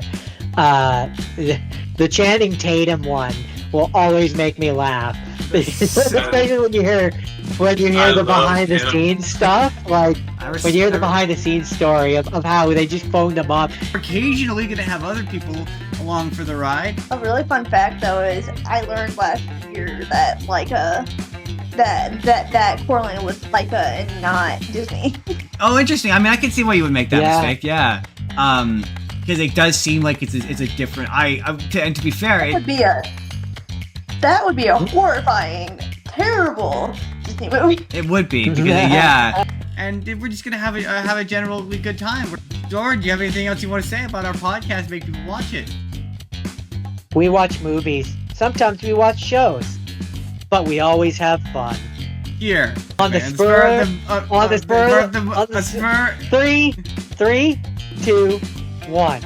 On the spur of the podcast moment. Yeah, we nailed it. Nailed Spur it. of the moment podcast. Yeah. It's Spur of the Moment podcast every Saturday. We nailed it. You can expect awesome content like that. We cut flawless promos every single week.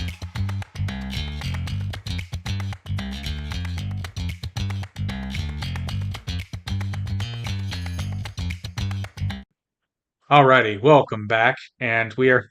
Oh God.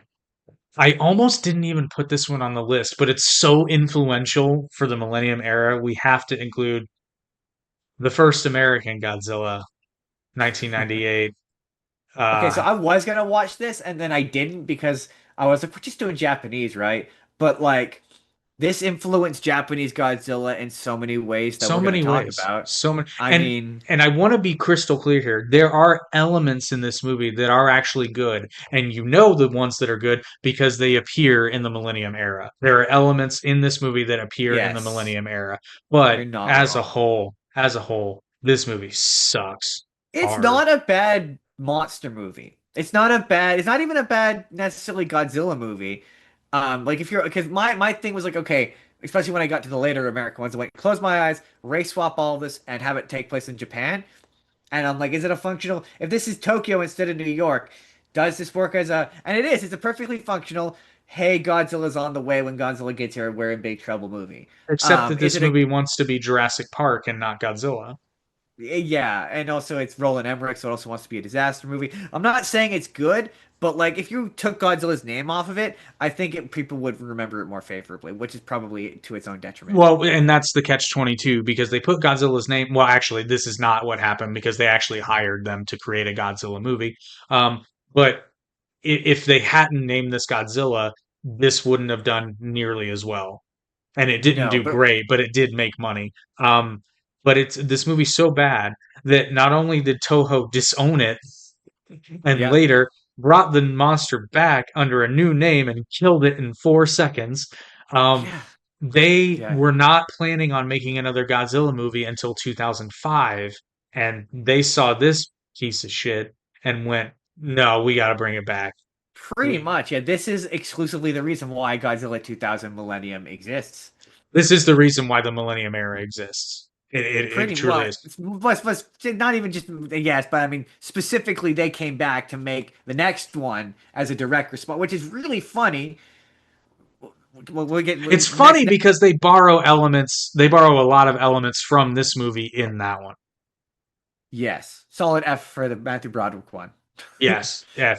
Solid F for Godzilla 98. So Godzilla 2000. I That gave it was a B fucking. plus. I saw for me again, good solid Godzilla fight. So yeah, definitely B plus. I was teetering on A because I was so into the fight, but for me the bad guy's so ill defined that I was like, I'm not, I Yeah, can't. yeah. It But it doesn't it doesn't. But Orga's interesting, but like you said, it doesn't. It's not nobody defined. remembers him. Yeah, well, Nobody and it's remembers also him. not. It's you kind of want a little bit more explanation. A lot of things just kind of happen in this movie. The human characters They aren't do. completely awful. Um, No, they really weren't. but I see. it's a good fight. It's a cool villain. It's a Um, good fight. and this movie gets a lot of goodwill because it's like, yeah, forget about that piece of crap. Here's this. Okay, so number one, when I went to watch finding this movie in Japanese was fucking difficult. I had Like this is the one that I had to watch in Spanish. every time I went to, I did eventually find it. I couldn't find it when I went to download it. It was Godzilla. Every time I looked it up, it was Godzilla 2000. It was the English version. So then I finally found it in Japanese, and it wouldn't play. It was only in Japanese. So I eventually had to download it and then download a separate subtitle file so it would have a Japanese subtitle, so it would be in Japanese. Because when I first watched this, like I say, it was marketed as Godzilla 2000, and it was marketed as a sequel to the Matthew Broderick movie. Like they very Really? much were, yeah, at least in Canada, they were trying to convince you that it was a sequel to the Matthew Broad. That's why I think it had the name Godzilla 2000 because I think in America they wanted to, but in Japan it's called Godzilla 2000 Millennium. This is That's true. Yeah. the yeah, no, Orga gets a solid uppercut on Godzilla. Oh, like this is like anytime I see punching in a Godzilla fight now, I'm like, oh my God, this is a treat. I like how he's slowly turning into Godzilla. That's sick. Right. I love that. Yeah. I how It's an Godzilla interesting beats him. concept. Yeah. It Yeah. is, It's yeah. interesting. How Godzilla beats him by Orga swallowing him, and then Godzilla blowing his head off. Like there's some cool uses.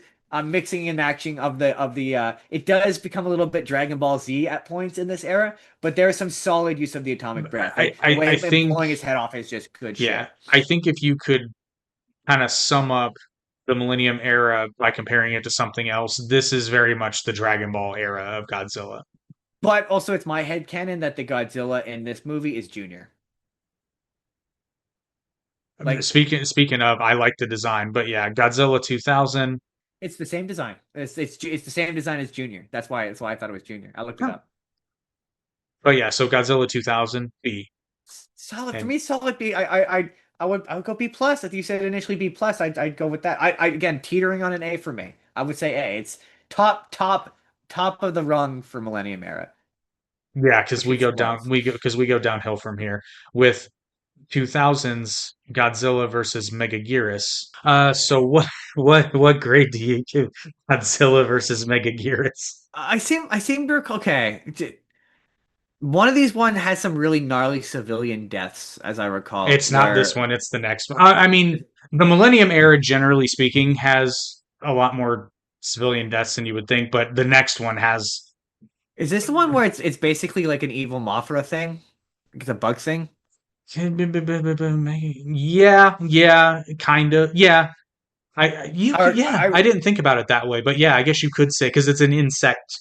It's a winged insect. I think this is a better combination of because anytime I see a flying guy, I get concerned it's just going to become him.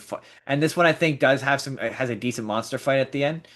But I just don't remember anything about it. It's one of the more forgettable ones. So I gotta go see. I gave it a C. So, yeah. Yeah. I mean, it's kind of meh. It's not horrible, but it's not. It kind of feels like a nothing burger.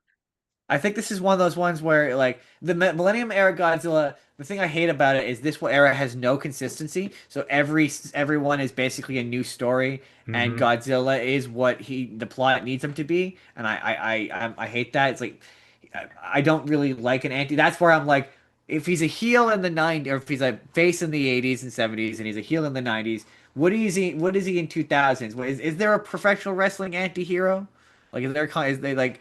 If face is good and heel is evil, what is the professional wrestling equivalent to a middle of the road guy? You have a cool heel, which is somebody that is billed as a heel and acts like a heel, but he's basically MJF. Okay, I can see that. Okay, that makes sense. He's a bad guy, but the audience loves him. Okay. Yeah, so I just know that this one was like, it wasn't as good as Godzilla 2000. That's no, it wasn't. So Godzilla versus Megaguirus, C. Solid C. And next we have the one that I was probably the most disappointed with. We've got Godzilla, Mothra, King Ghidorah, giant monsters all out attack. It's bad, Jake. I gave it a D because it has some solid D. It's a solid D. Okay, so first of all, when you said on my podcast that movie was good, I went, Jake, its messaging is so on the nose. You might as well be looking at down the bridge. Like I clearly didn't remember how bad this was. It's really bad. I can kind of explain myself. So, this is one of my favorite looks for Godzilla. The eyes do it for me. It makes sense in the context of this movie. However, I clearly forgot that Ghidorah is a good guy in this movie, he's a full-bore babyface, which is super weird. And I also didn't realize he saves a girl. He gets his wings from Mothra. So okay, to be fair. I was reading about this movie, and the only reason why it's Ghidorah is because Ghidorah is popular. Yes, because it was supposed to be Anguirus. It was supposed to be Anguirus. Yeah, and they were like, Ghidorah is more popular. But it feels also the fact. To be fair, when you say it out loud, it sounds weird. No, fuck that. In context, even when they say it in the movie, you go, that's weird. When they're like, Godzilla is the spirits of all the people who died in the Pacific War to remind us that we occasionally need a Godzilla. See, I actually like that angle of it. Oh, but it's no. But it's hear done me so out. badly. I like the idea of it being basically a vengeful manifestation of the sins of the past, which they are now. And this might be contextually important. This was during a period of Japan where the prime minister at the time, Shinzo Abe, they revised the educational standards, and a lot of textbooks in schools were glossing over Japan's involvement in the Second That's World War. interesting. That's the vibe I got. I was like, clearly, Japan went through a period of time. Like, okay, that makes so much sense. Because I was like, when I was watching it, that was the number one thing. I'm like, clearly they went through a thing of like forgetting, because it was very weird that like we needed Godzilla to remind us of all the bad shit we did. I'm like, that's a very No, I specific don't and think on the so. nose. Maybe you just need to remember all the bad shit you did. And like you guys didn't do it, but like the country did before. But yeah, Also, I struggled. I really wanted to like the lead girl character in this, but I just couldn't because she's annoying and dumb. is this is the one. I'm pretty sure I did a video of this on TikTok where Godzilla shows up at the end, and he's like, "Hi guys, I'm gonna fuck up your town now," and I mean, basically, he he walks through the does. town. Yeah, he has the look of like a dog that's about ready to just make mincemeat out of your couch. Yeah, pretty much. Yeah, he looks like he's got that. Yeah, exactly. He's got that look of like, hey man, like it just made me think of when he was walking through the town when he was destroying the city. I think I made a TikTok where I was like, this is sexual. This isn't. But like it made me think of Perfect Cell being like, I'm doing this for you. I'm doing this because of you. That's what it made me like the part where this is the one where he kills the guy on the roof, right? Where the guy is Yeah. like, kill me, Godzilla. Yeah, it was Yeah, so and fucking kills the girl. stupid. Not this is the one that has so many gnarly civilian deaths, though, and you Oh yeah, see them. yeah. You Yeah, this is the see one where the them. girl's like crying, screaming in terror, and he doubles back to kill her with his tail, and you're like, that Yeah, felt unnecessary. yeah. This one, but this is also this is the one where Mothra bothers me in this one because Mothra maybe not intentionally kills people, but she wastes people. Also, why are those jackass? I was glad the jackasses that were going to hurt the dog died. Like they Right, deserved it. that's so this is the one where they're not the peanuts in this movie, but it's the same plot as the original Mothra. Yeah, But yeah, the business guys, that's the plot of the original Mothra movie. So yeah. she walks through Tokyo, and that's where I'm like, that's where I went. I want this feels like it's a meta because I was like, this movie's metaphors are so on the nose. It feels like Mothra is supposed to be a metaphor for America. Because I was like, yeah, she's your friend until you kidnap her Oh Japanese no, twins, and then they she like, didn't. The twins weren't. The twins were only briefly in this one. This is the one they were kidnapped. Which one was that? because there's the one where they get kidnapped and like the Mothra comes to get them, and then Mothra teams up with Godzilla to do a big fight. Yeah, Is what that not one? this one? No, it's not this one. Which one was that? Oh, I guess one I it was think this it one. was Heisei. It was definitely Heisei. Oh, then maybe that might be Mothra then. I could sworn it was the. I guess I I must think be it wrong. was. I think it was because that's the one where the guy has an estranged relationship with his daughter and his ex-wife, and he ends up Right, right, that's a really good element. That I actually like that how he turns his life around at the end. right. But my that was my part where I'm like, when they kept saying Mothra's a good guy, and I'm like, well, Mothra's a good guy Is with an she asterisk. is she really? Not in this movie. Is The she fact really? that this movie shows Ghidorah as like the goodest of the good guys That is is super weird. weird. It's But weird. also So the yeah, fight, it's one of the better Ghidorah fights though. Like there's some it is. solid It's Ghidorah gnarly. fights though. And the Yeah, other monster just never stood a chance. I don't even remember his name, but what? No love for Baragon? That is Baragon. Aragon. Yeah. Well, God, you feel so bad for him. Yeah, but this no, that's the next one because Godzilla. We'll get to Godzilla against Mechagodzilla because that movie confused me the first time I watched it. But no, it's again one of the better. But no, I just like I say, I saw a review of this one where it said this movie is at its worst when it's trying to be about something and it stops being about the monster fights. And I'm like, yes, oh my god, I cannot stand it when a Godzilla movie holds my hand and goes, "Did you get it? Did you get it? Did you get Yeah. it?" So even though there are a handful of positive elements, I got to give GMK a big old fat D. You know what? I've come up to a D. I've come up to a D because the thing, like I say, it's like I say, I always say, a good monster fight. Well, and there isn't a single monster fight in the Millennium area that is worse than the worst Heisei fight. Valid. And I still love the Godzilla look. I would have loved to have seen a better movie with that look. But anyway, let's move on to Godzilla against Mechagodzilla, which okay, we're gonna fight on this one because I gave this one an A. I like it. Again, I like elements of it, It's definitely got. I think it's either this one or the next one has my favorite Godzilla fight moment where she guts Godzilla with the knife, stabs Oh him right God, in the chest. which one is that? I think it's this one, isn't it? It It's might either be this the one or the next next one. one. I I don't can't. know. I look. These two are the only direct sequels Yes, in the in this Millennium era. era, yeah. I can't. I can't. This is one of those ones where it has the audacity to pretend that you give a shit about the human characters. I See, could but give less of a. I do in Oh this my one.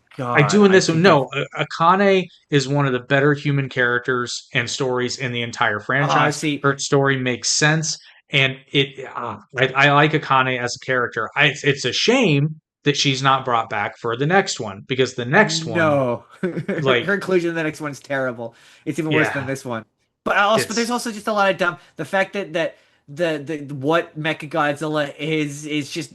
To be fair, it could be this could be a case of subtitling letting me down, but like it's a robot, but it's also a clone, but it's also utilizing the DNA it's using the technology. bones. It's using the bones of the original Godzilla, which I like. So I actually kind of like. they just don't give the. It's way worse than the next one, but they keep pretending like it's alive and it has a personality, and they keep asking what it wants and again the next one's way Because worse. the spirit's still in the bones. Yeah, but again, And I it's just realize how not. stupid that sounds as I Yeah, say it. it's so dumb, and the movie just is not doing yeah. This I think I like the next one better. I do think it's Really? one of the better Mechagodzilla movies, and I think it's one of the better Mechagodzilla fights. So like, what you say? What did you say? I said an A. I'm willing to go up to a B.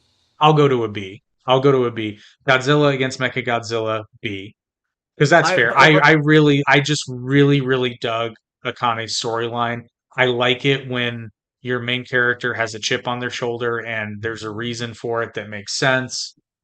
one thing I yes I did enjoy the opening bit. These ones do a great job of like I'm okay if Godzilla's not in it a ton if he shows up immediately, and he shows up pretty immediately in this. This was the one I watched the first 30 minutes of it thinking it was Godzilla, or thinking it was Godzilla versus Mechagodzilla 2, and it got to the point where it shows the background of the universe, and it shows them fighting a couple of monsters. Like, oh, we learned how to do this from fighting Mothra, and that's the plot of Mothra's movie that they're showing. And so this is technically a sequel to Yeah. movie, and it shows them fighting where they get the zappy technology, the electricity technology. Um, that it shows that I can't remember which one, Godzilla versus or Frankenstein versus the electric monster or whatever. I got confused because I was like, wait, did I miss a movie? And then so that this movie references the events of that movie, of those two I'm movies, following. Yeah. which Well, was confusing to me. yeah. Well, we follow this one up with Godzilla Tokyo SOS from 2003. Um, I gave this one a B.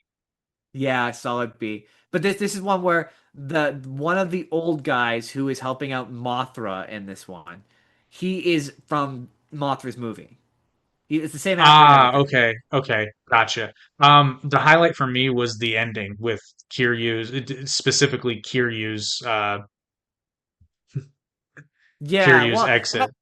that's my thing. That's my one thing is they there's a lot of telling, not showing. So like they're telling me that Kiryu has all these feelings. They're telling me that it's having all this emotions, but I'm not seeing it. I'm not seeing it from like even if you showed it a little bit, like there's a little bit at, but it's just Like, it's what not you with. want Mechagodzilla to just have a slow tear?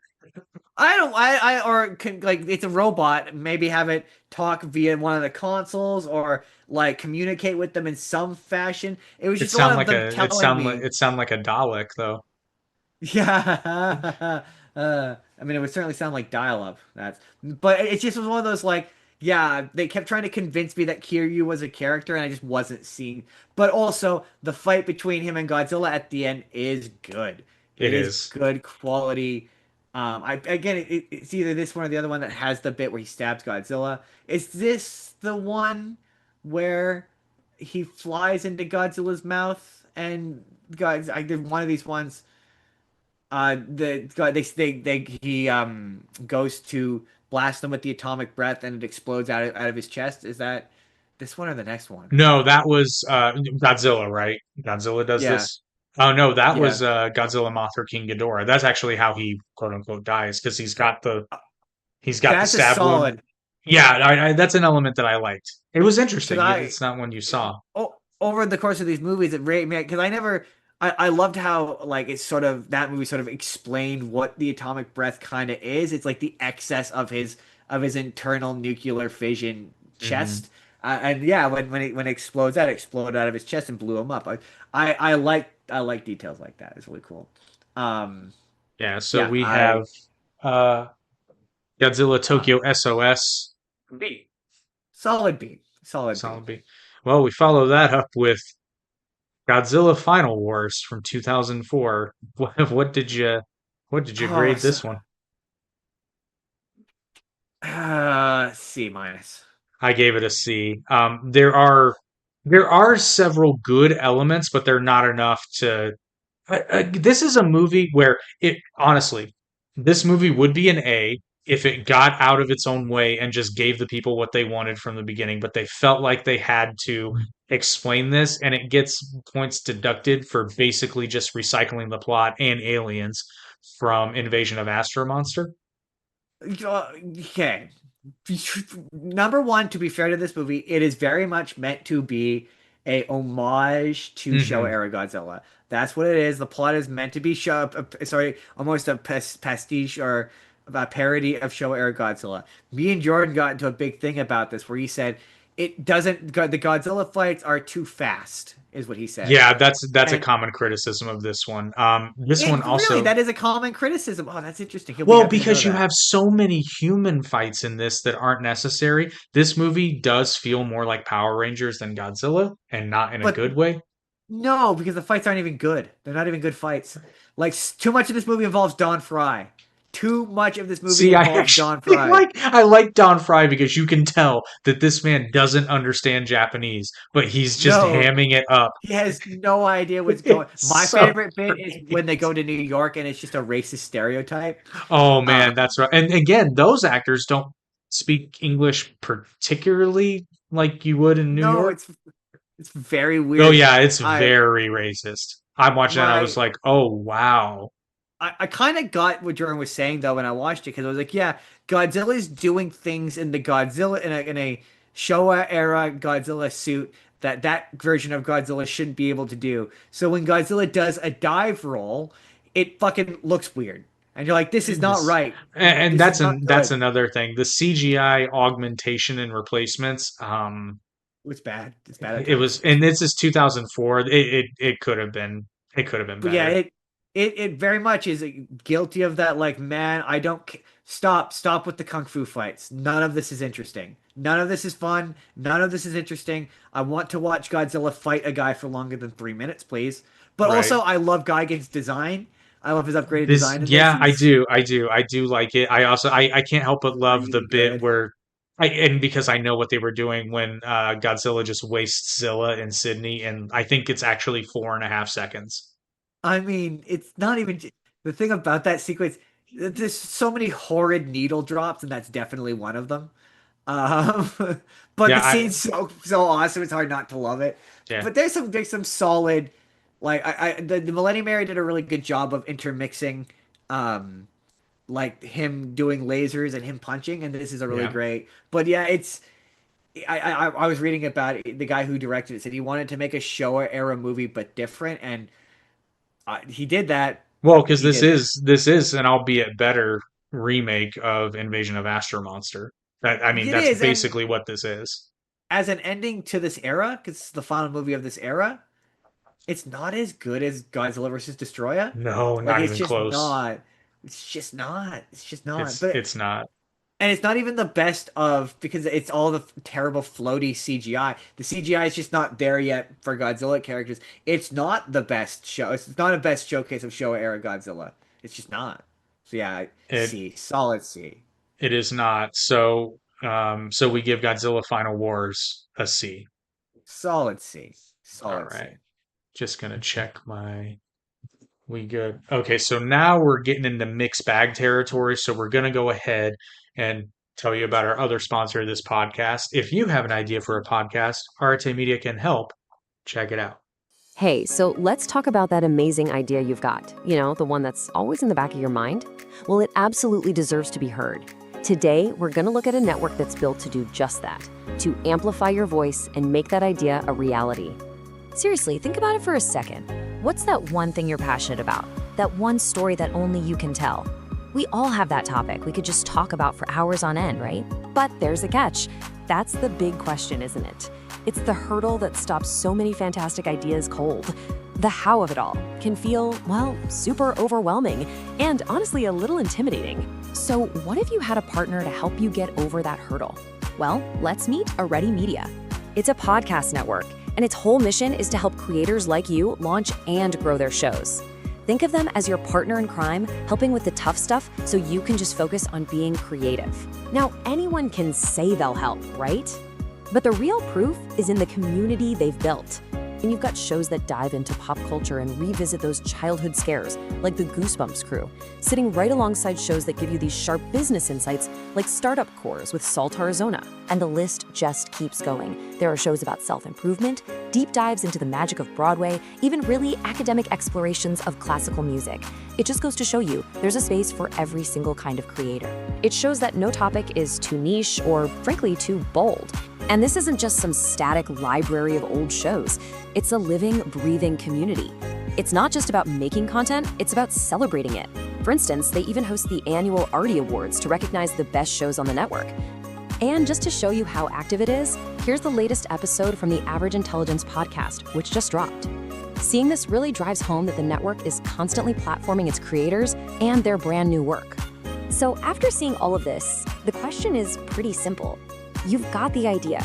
You've seen that there's a community waiting. Are you ready to take that step and finally share your voice? And here's how you do it. The whole path from idea to launch is laid out for you right there. It's not just about podcasts. It's about the stories and the knowledge and the passion inside all of us. So, what's yours? I'll play the video. All right, so now we're getting into real mixed bag territory because the Monsterverse and Reiwa Japanese films all kind of sort of happen in and around the same time. So we're gonna They do. start with the first of the Monsterverse movies, Godzilla 2014, which Oh my gosh. Justin's got hot takes. I gave this one an A. It's an A. Here's the thing, right? I will never forget. I will never forget. And I've gotten pissed off at a lot of people on social media about this. I will never forget walking out of 2014 Godzilla and hearing a person behind me be like, this is a bad Godzilla movie. There's barely any Godzilla in it. This is a perfect Godzilla movie. Yeah, this has everything. If you watch a Godzilla movie, I implore you, put this in your mind. Have this take place in Tokyo, and have these characters be Japanese. It's slow. The human characters are awful. They're boring. They're terrible. The best part of it is the monster fight. It has easily these Monsterverse movies have some of my favorite Godzilla moments. I love Godzilla ripping off the Cloverfield monster's head, and like. As soon as the atomic flame comes out, it's over. Like that. Like I love how that's the difference between them. I like the Mutos. I like their design. I like the Mutos a lot. They do scream a little bit, hey, we couldn't get the rights to the actual Toho monsters, which bothers me in these movies as they go forward. But they eventually Toho, do. I think Toho, because I'll be honest, I think Toho just wanted to see what they were going to do before they said, yeah, we're going to let you ruin, because in the next movie they get several Toho they monsters. do, but it's very asterisks. My other thing is I hate how they changed Godzilla's roar. It didn't sound right, especially after having watched it's because I just watched 20 Japanese Godzilla movies, so my ears tweaked like that doesn't sound right. It doesn't sound right, and I don't like it. I love his design though. I love the design, and I love the reinterpretation of the theme. I love the reinterpretation of this theme. We forgot to mention Fat Godzilla. We forgot to mention the terrible suit design in or at the very least the long shot. His neck is forward and he's got a chunky body. Fat Godzilla from that Godzilla versus King Ghidorah versus The Oh one where yeah. He is a little chunky in that movie. he's chunky because everyone gives the American Godzilla shit for being fat Godzilla. That's fat Godzilla. This is thick Godzilla. This is just Um, husky Godzilla. Yeah, this is this thick is Godzilla. he's big and tall Godzilla. Yeah, Um, but I will say I do like the slow burn of this movie. Um, the human yeah. characters are horrible, except for Bryan Cranston. This movie, I'm just gonna say, this movie may have given a run for its money as the best one ever if the story centered around Bryan Cranston's character in this. Because when he's on screen, he's brilliant. He's just not around for long enough. It does commit a cardinal sin of Godzilla movies for me, where or of any movie with a big monster where too many of the fights happen off screen. Like the most obnoxious thing this movie does is the monster fights happening and Elizabeth Olsen's kid is watching it on the news, and I'm like, fuck off. But this movie has it is very much a Heisei era Godzilla movie. It feels like it, yeah, in It's in a in it's the, in all a the best ways, in all the best ways. So yeah, Godzilla 2014. solid A. Hey, I having again watching the Japanese ones made me appreciate these American ones like so much more. ironically, yeah. And then we followed that up with Shin Godzilla, which, I mean, if you don't give this an A, what are you even doing? Oh, is this a Okay, hot take? this is a hot take. It's always been a hot take of mine.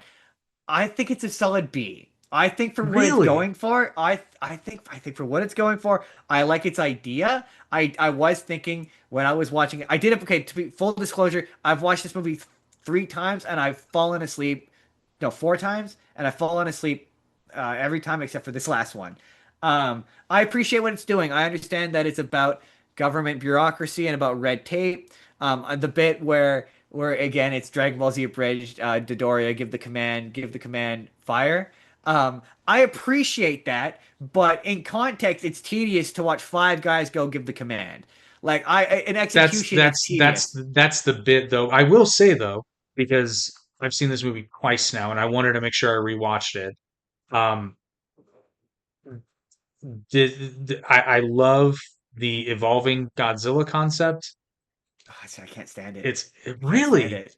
Oh man, it's at its absolute worst at the end when it's just like a Swiss Army knife of shooting lasers out of its back and out of all over the place, and I'm like, simplify, man. It's too much. It's doing too much. Man, It's I just this might be a hill that I die on. But also, to be fair, a lot of the way more of the original Godzilla was guy because one person on Reddit I saw said this is guys in boardrooms the movie, and a lot of the original Godzilla is guys in boardrooms. So like, Well, it's not to say it's unfair. And I did have the thought I would love to see an American version of this in the Trump administration.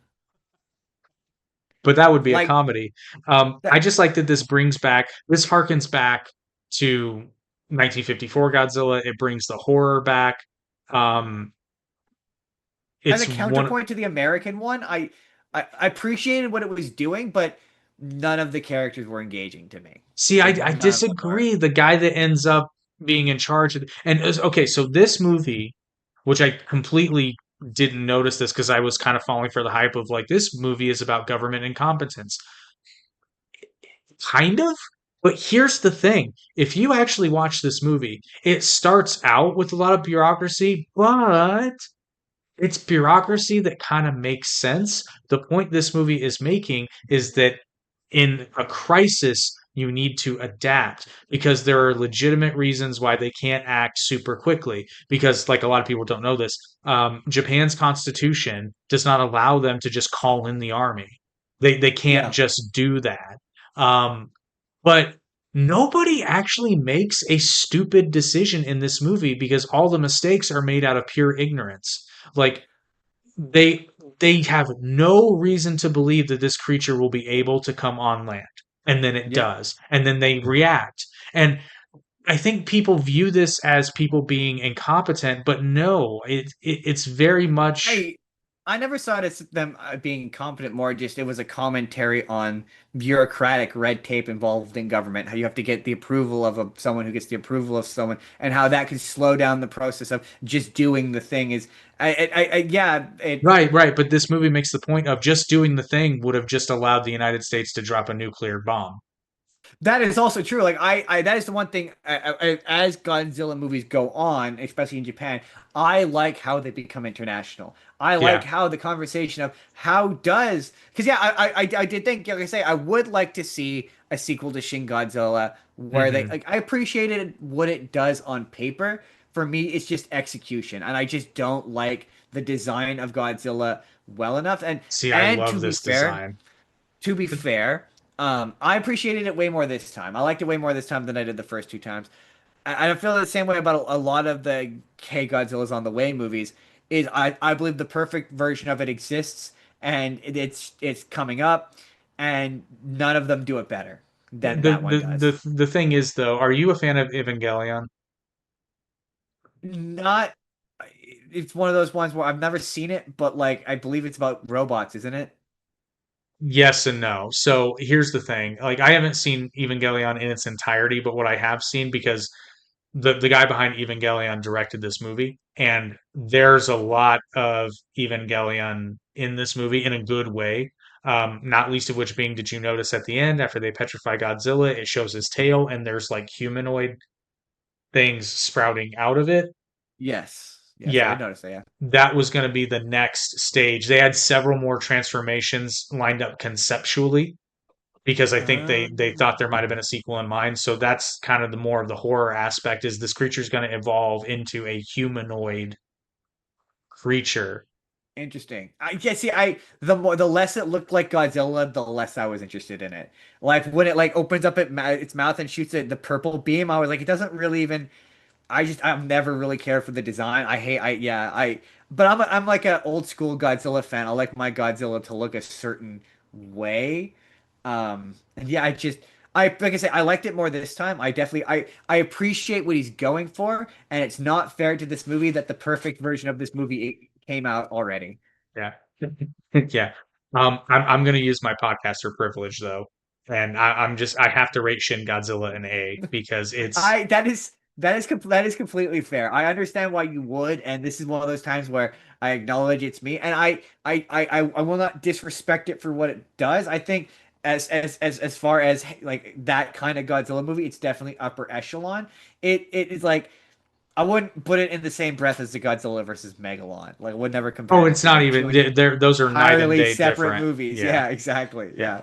Yeah. So we follow up with the next installment, and I gotta say before we get into these were not at all what I thought they were going to be. But we start out with 2017's Godzilla Planet of Monsters, which is our first animated Godzilla outing. Did Um, did you like these? okay, so Because no, hear I me out because there's a process here. I gave this one a D, okay. but they get better as they go along. But the thing is, they get better because they build on. That's why I say these feel more like a mini series as opposed to a film trilogy. I did not hate them conceptually. I saw somewhere that they began their life as, and there was a theory that they may be connected to the Shin Godzilla movies because it's like this is what happened if, I like movies where they're like more than one Godzilla, but it turns out the bigger Godzilla is, the more boring he is.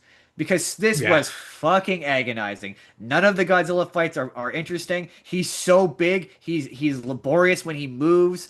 What the fuck was with Mecha Godzilla? They Mecha Godzilla City No, sounds no, like that's the something next one. pretty cool. Oh, That's the okay, next fair one. enough. This is But just the one where they fight Godzilla, which this one's really basic. There's a lot of elements in this movie that I did not like initially, but they really grew on me. This is a talk heavy one. I gotta say, I'm not a big fan of like the 3D animation I style did of not care for this. the animation. Yeah, I'm absolutely with you. It does become less jarring as you go along, but you kind of get used to it. This is another one that feels like this was conceptually something very different, and then Godzilla got shoehorned into it. Um, I I mean, I initially I, hated the other two Alien Species editions, but this does pay off as the movies go on. So here's a question. For me, I the entire time I hated the fact that this I feel to be fair, I feel largely the same way about a lot of tokusatsu stuff. Tokusatsu to me is redundant when it's anime. It just is. So like I can't stand Ultraman when he's anime. I can't it just loses something for me when it becomes anime. And I kept waiting for the action sequences to get interesting or the fights with Godzilla to get interesting. I discovered in the Heisei era in particular, it's really boring when it's Godzilla versus people. Like when they're just in spaceship, when they're in really boring spaceships or planes or kanks, or it's just not interesting. So like, yeah, and especially in this one, he's so big that when he moves at 2 minutes to like whatever inches an hour. So yeah, it's just not. I was kind of hoping maybe like there'd be like a big robot or a big something. But yeah, I didn't find these movies got interesting as they went on. If anything, I got less and less engaged with them as they went on. I will give it one caveat. They become more interesting because of the human stories, not the monster fights or Godzilla. See, I guess that's the difference between me and you is ultimately you will end up engaging with the human stories. I know I'm there for a reason. I'm there to accomplish one thing, and it's not doing that for me. And it's just yeah, maybe if another monster well, I know I will say no, that's not completely fair. You're right. Actually, now that I'm saying it out loud, I'm remembering where these movies go. You're right. The third one does get there for me. For real. So yeah, Yeah. Godzilla Planet of Yeah. Monsters gets a D, but then we follow Yeah. that up with Godzilla City on the Edge of Battle. And this is where I started out hating this movie, but then when I realized what was happening, I was like, "Oh, I'm into this." I will say, yeah, that the guy screwing him over. But again, to my recollection, to be fair, I was too into like I was at the end of like a major run on these, so my attention may have wavered. We never actually see the city like come together as like a big Mecha Godzilla, do we? Or do we? No, no, no, no. Because the concept is that the metal that they use to build the Mechagodzilla it's 20 years in the past for these people, but it's 20,000 years in the past for the planet because relativity is a bitch. Um, Yeah. but so that metal has had 20,000 years to propagate into what becomes Mechagodzilla City. It's a very interesting concept. This is actually the movie where I clicked that there are two alien species. For some reason, I only thought there was one, and I was wondering why the guys with slick back gray hair had weird names, and then I realized they were aliens too. This movie is ostensibly humans, dwarves, and elves. Oh, I can see why you would say that. Yeah, I kept waiting for every time they said Mecha Godzilla City. Can you remind me? You're a Transformers fan, right? Not really, but I'm familiar enough. They went in the old school Transformers. There's Autobot City, Yeah, which yeah, would yeah. transform. Yeah, so that's what I thought was gonna happen. I thought we were gonna get I a thought it big was too. I did. I thought that was coming, but that if they had because like I'm always looking like I not to spoil but to get what they do with Ghidorah was interesting. So if we had gotten a big Mecha Godzilla and it was a big gigantic Super Godzilla versus Super Mecha Godzilla fight and they're they're like city size or like country sized or whatever and there was like it kind of maybe did become a little bit Power Rangersy but still like that would have been cool. That would have maybe saved this for me. Otherwise it's just long dialogue saying stuff that the I the wasn't engaged with it. yeah, the other mistake I did make on this one, and I'll be transparent. I watched the first two in Japanese. I did watch the third one in English, and the Ooh, you English dub. cheated. Well, I got the English dubs better. I'm not gonna lie. Oh, really? That's so The English fascinating. dubs, and the reason I switched is because okay, so Japanese does this really annoying thing with foreign names because sometimes the language doesn't have the ability to make certain sounds, th, for example, or ending on a hard s, like or Yeah. basically any hard consonant other than so I realized it's kind of the same with Attack on Titan, which I like Attack on Titan's Japanese dub, but I don't hate the English dub because a lot of those names are Germanic names and they're just kind of annoying in Japanese, not gonna lie. But so but I give Godzilla City on the Edge of Battle a B, and that might be slightly optimistic because I got really into the same thing happened to me the first time I watched Eternal Sunshine of the Spotless Mind. I was bored, then I realized what was going on and went, "Oh crap, I'm into this now." So then I got really optimistic about it. I was really determined to watch maybe okay, for full disclosure, the first one, me and Jordan watched it because we're like, hey, it's Godzilla, it's on Netflix, why not? And we both passed the fuck out like halfway The through it. first one can be a rough. Um So maybe I've watched that one in English. So maybe if I watch these in English, I would have a better time. But like I was just so like none of these characters are remotely interesting to me. None of the action's very interesting. I I will say these basically serve to tee up the third one, but what letter grade did you give this one?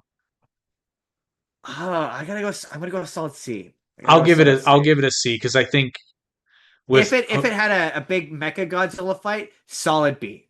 yeah, Solid B. But but yeah, I'll give you so Godzilla City on the Edge of Battle. It's a C because I think post viewing. I think I was just a little optimistic, but I was very excited to go into the next one, Godzilla Planet Eater, the Planet Eater. This one gets an A. This movie's good. see, I don't know that it's solid. Yeah. This I is a might hill. I might This is a hill I will die on because this movie's good. I might come up to an A because I was gonna say B, but I might come up to an A because that fight with Ghidorah and the concept that Ghidorah is from another universe and Yeah. getting ours and him See, I appearing and love him that. becoming more monstrous is really cool. And I Um, like movies that make me think about what's going on.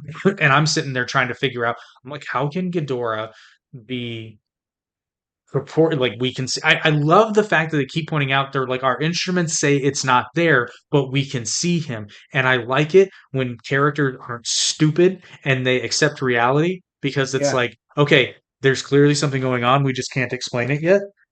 Also, just the interesting thing about Godzilla is depending on when Godzilla comes out and where he's made, what he stands for and what he is kind of different. So the idea that they kind of like Godzilla is just a natural part of life.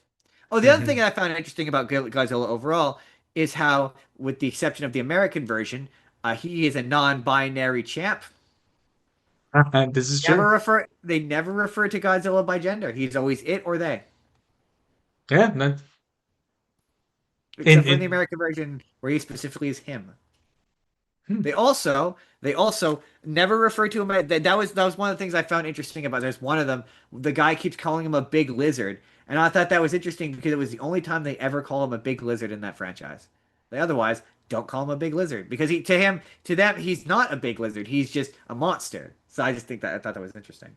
Um, I just love the apocalyptic in the religious sense tones. I like the I loved the whole swerve with the religion element and how I mean the everything that got the seeds were planted in the first two movies and they all come to fruition here. Because, like you said, you like it when stuff pays off.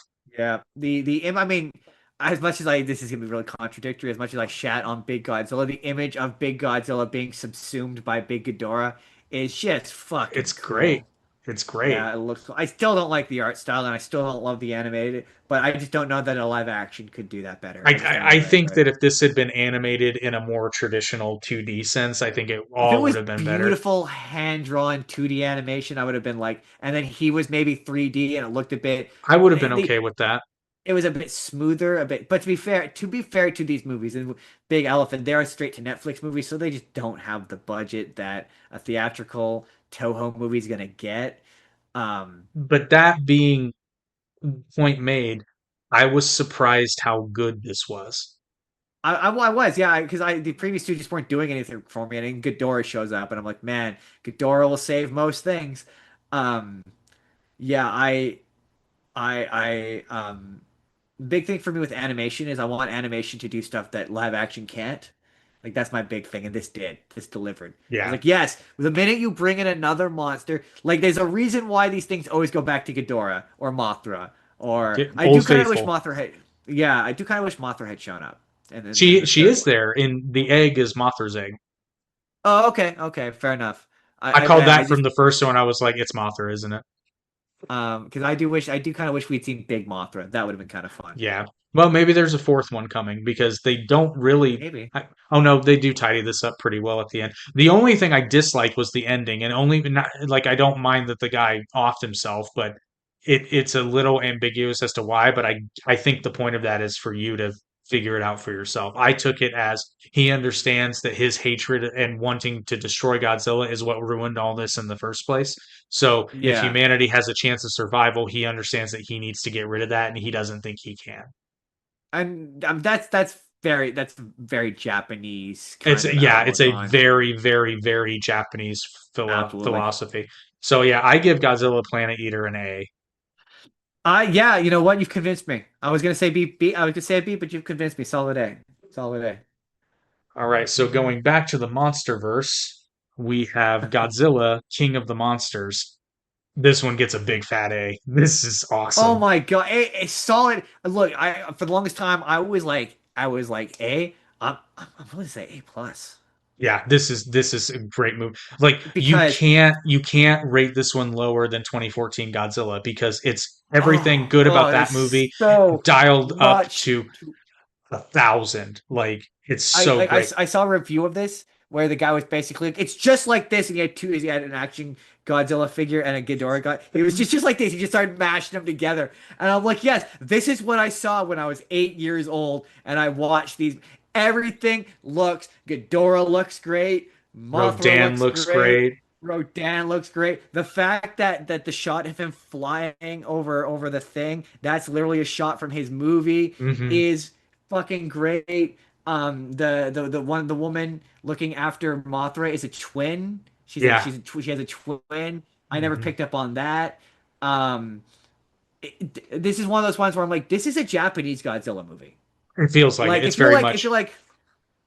This feels like a Heisei wait, era Godzilla movie with great effects. yes, like if you're like, oh, the fact that she has a device that can control the monsters is stupid. That's a thing they do in Japan. Yeah, It's a thing they would do in Japan, yeah, hands down. it's very some highlights for me though is the scene of Rodan awakening. It's one of the highlights of this movie. It's a great scene. Oh, And the underwater bits with Godzilla are so good. But the simultaneously awe-inspiring and terrifying, and that's exactly how it's supposed to be. my only thing with this one is it does do that thing.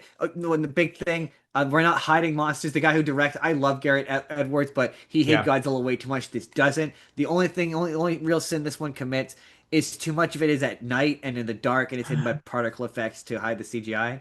Yeah, Um, that's fair. Also, Millie Bobby Brown sucks. She's Yeah. awful. She's probably her and her extended family are all terrible.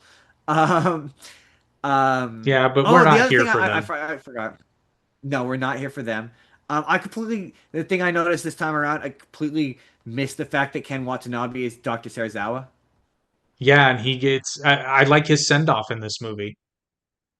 I'm a little disappointed. I would have liked him to be there I for agree. Kong, I but agree, but I like, and it's not a complete nod to Dr. Serizawa from Godzilla 1954, but it's a really poetic moment, and again, it's a very Japanese moment. yeah. This does feel more like a Japanese Godzilla movie than an American one in a good way. Oh, absolutely. I mean, I love the fact that they kill him with the antioxidant or the antioxidizer, which is really or the No, antioxidant thing. this That's how one they is a this one's just a nuclear blast to power up not how they Godzilla. kill Godzilla. No, no, they kill him. They kill him with the oxygen destroyer, and then they bring him back to life, or they attack him with the oxygen Oh, destroyer, yes, or it's yes, called you're it. correct. It's yeah, but yeah, And then they bring that in. Yeah, yeah, yeah. Sorry, I was getting yeah, that. and then they bring him back with the they bring him back with the nuclear weapon. You're right. And then when he's overcharged, I love how he becomes overcharged Godzilla from Godzilla versus Destroyer, Yeah, which is a reference I would never appreciate it had I not. I didn't appreciate it because I had never seen Godzilla versus Destroyer. And like that is a beautiful reference. It's easily got some of the best Mothra shit in any of these movies. Again, the scale of them all looks phenomenal. yep, Ghidorah has never looked better. Solid A never. plus. Solid A plus. So yeah, Godzilla, King of the Monsters, A. And then we follow this up with may have been the most anticipated Godzilla movie ever of 2021's Godzilla versus Kong.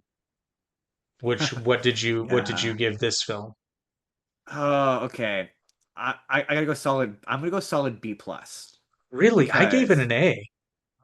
the thing is, it's number one, the worst version of Mechagodzilla. Spoiler alert. Really? I think I hate the Oh design well, so much. It's terrible. Um, yeah. I Okay, will I'll give say that. Yeah. I have warmed up to the notion of him being powered by now in retrospect I have warmed up to the notion of him being powered by Ghidorah's skull because it's not the first time we've used monster bones to power Mechagodzilla, so it has precedent. the fact that it kind of bifurcates itself, the narrative splits itself between Team Godzilla and Team Kong, and they never meet, is very it feel This makes the is this plot is feel true. all Okay, you know what? You know what? I will bring it down because this just so happens to be a movie where you're here for the spectacle, but it does actually execute fairly well. I now agree with you. This is the worst Mechagodzilla because I think when I saw this movie, I was just so happy to see Mecha. It was such a welcome surprise that it's a great twist. It is a solid yeah, twist. I it's will a give it solid twist that. because I was wondering, I was like, an American movie can't have Godzilla versus Kong and have one of them win because that would be too But definitive. that's actually the thing I love about this movie is Godzilla wins. He Flat wins the out, fight, full but stop. yeah, oh yeah, yeah, but I mean, okay, I should clarify. He You stands over top of him, screams in his face, "Who's your daddy, bitch?" Like he and then full Kong on, he says, wins. "You are, sir."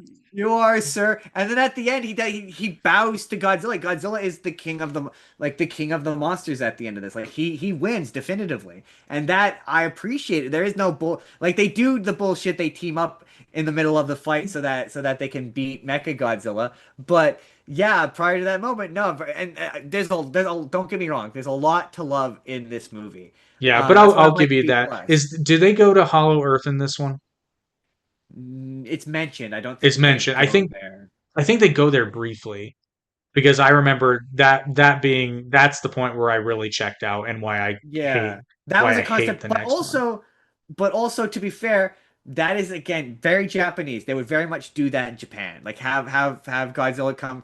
It's like the American equivalent to having Monster Island. Like it got a little bit like what a Titan was, and it's the majesty of it becomes sort of progressively downgraded as these movies go on. But like the fight between Kong and Godzilla, they're all great. It's so Like good. Yeah. this you could the thing I discovered as the American movies go on is you could tell what era the person who's making them is a fan of. So this Very is a much Showa so. era Godzilla movie. This is. Like This is in its this is absolute glory. this is a Showa era Godzilla movie that actually cares somewhat about the logic of how we get here. Absolutely, yeah, absolutely. My other big thing is I remember me and Jerome walked out of it being like, you could tell that again Millie Bobby Brown was contractually obligated to do 2 movies because Yeah, that's true. That's true. She contributes real nothing. I will say I did like the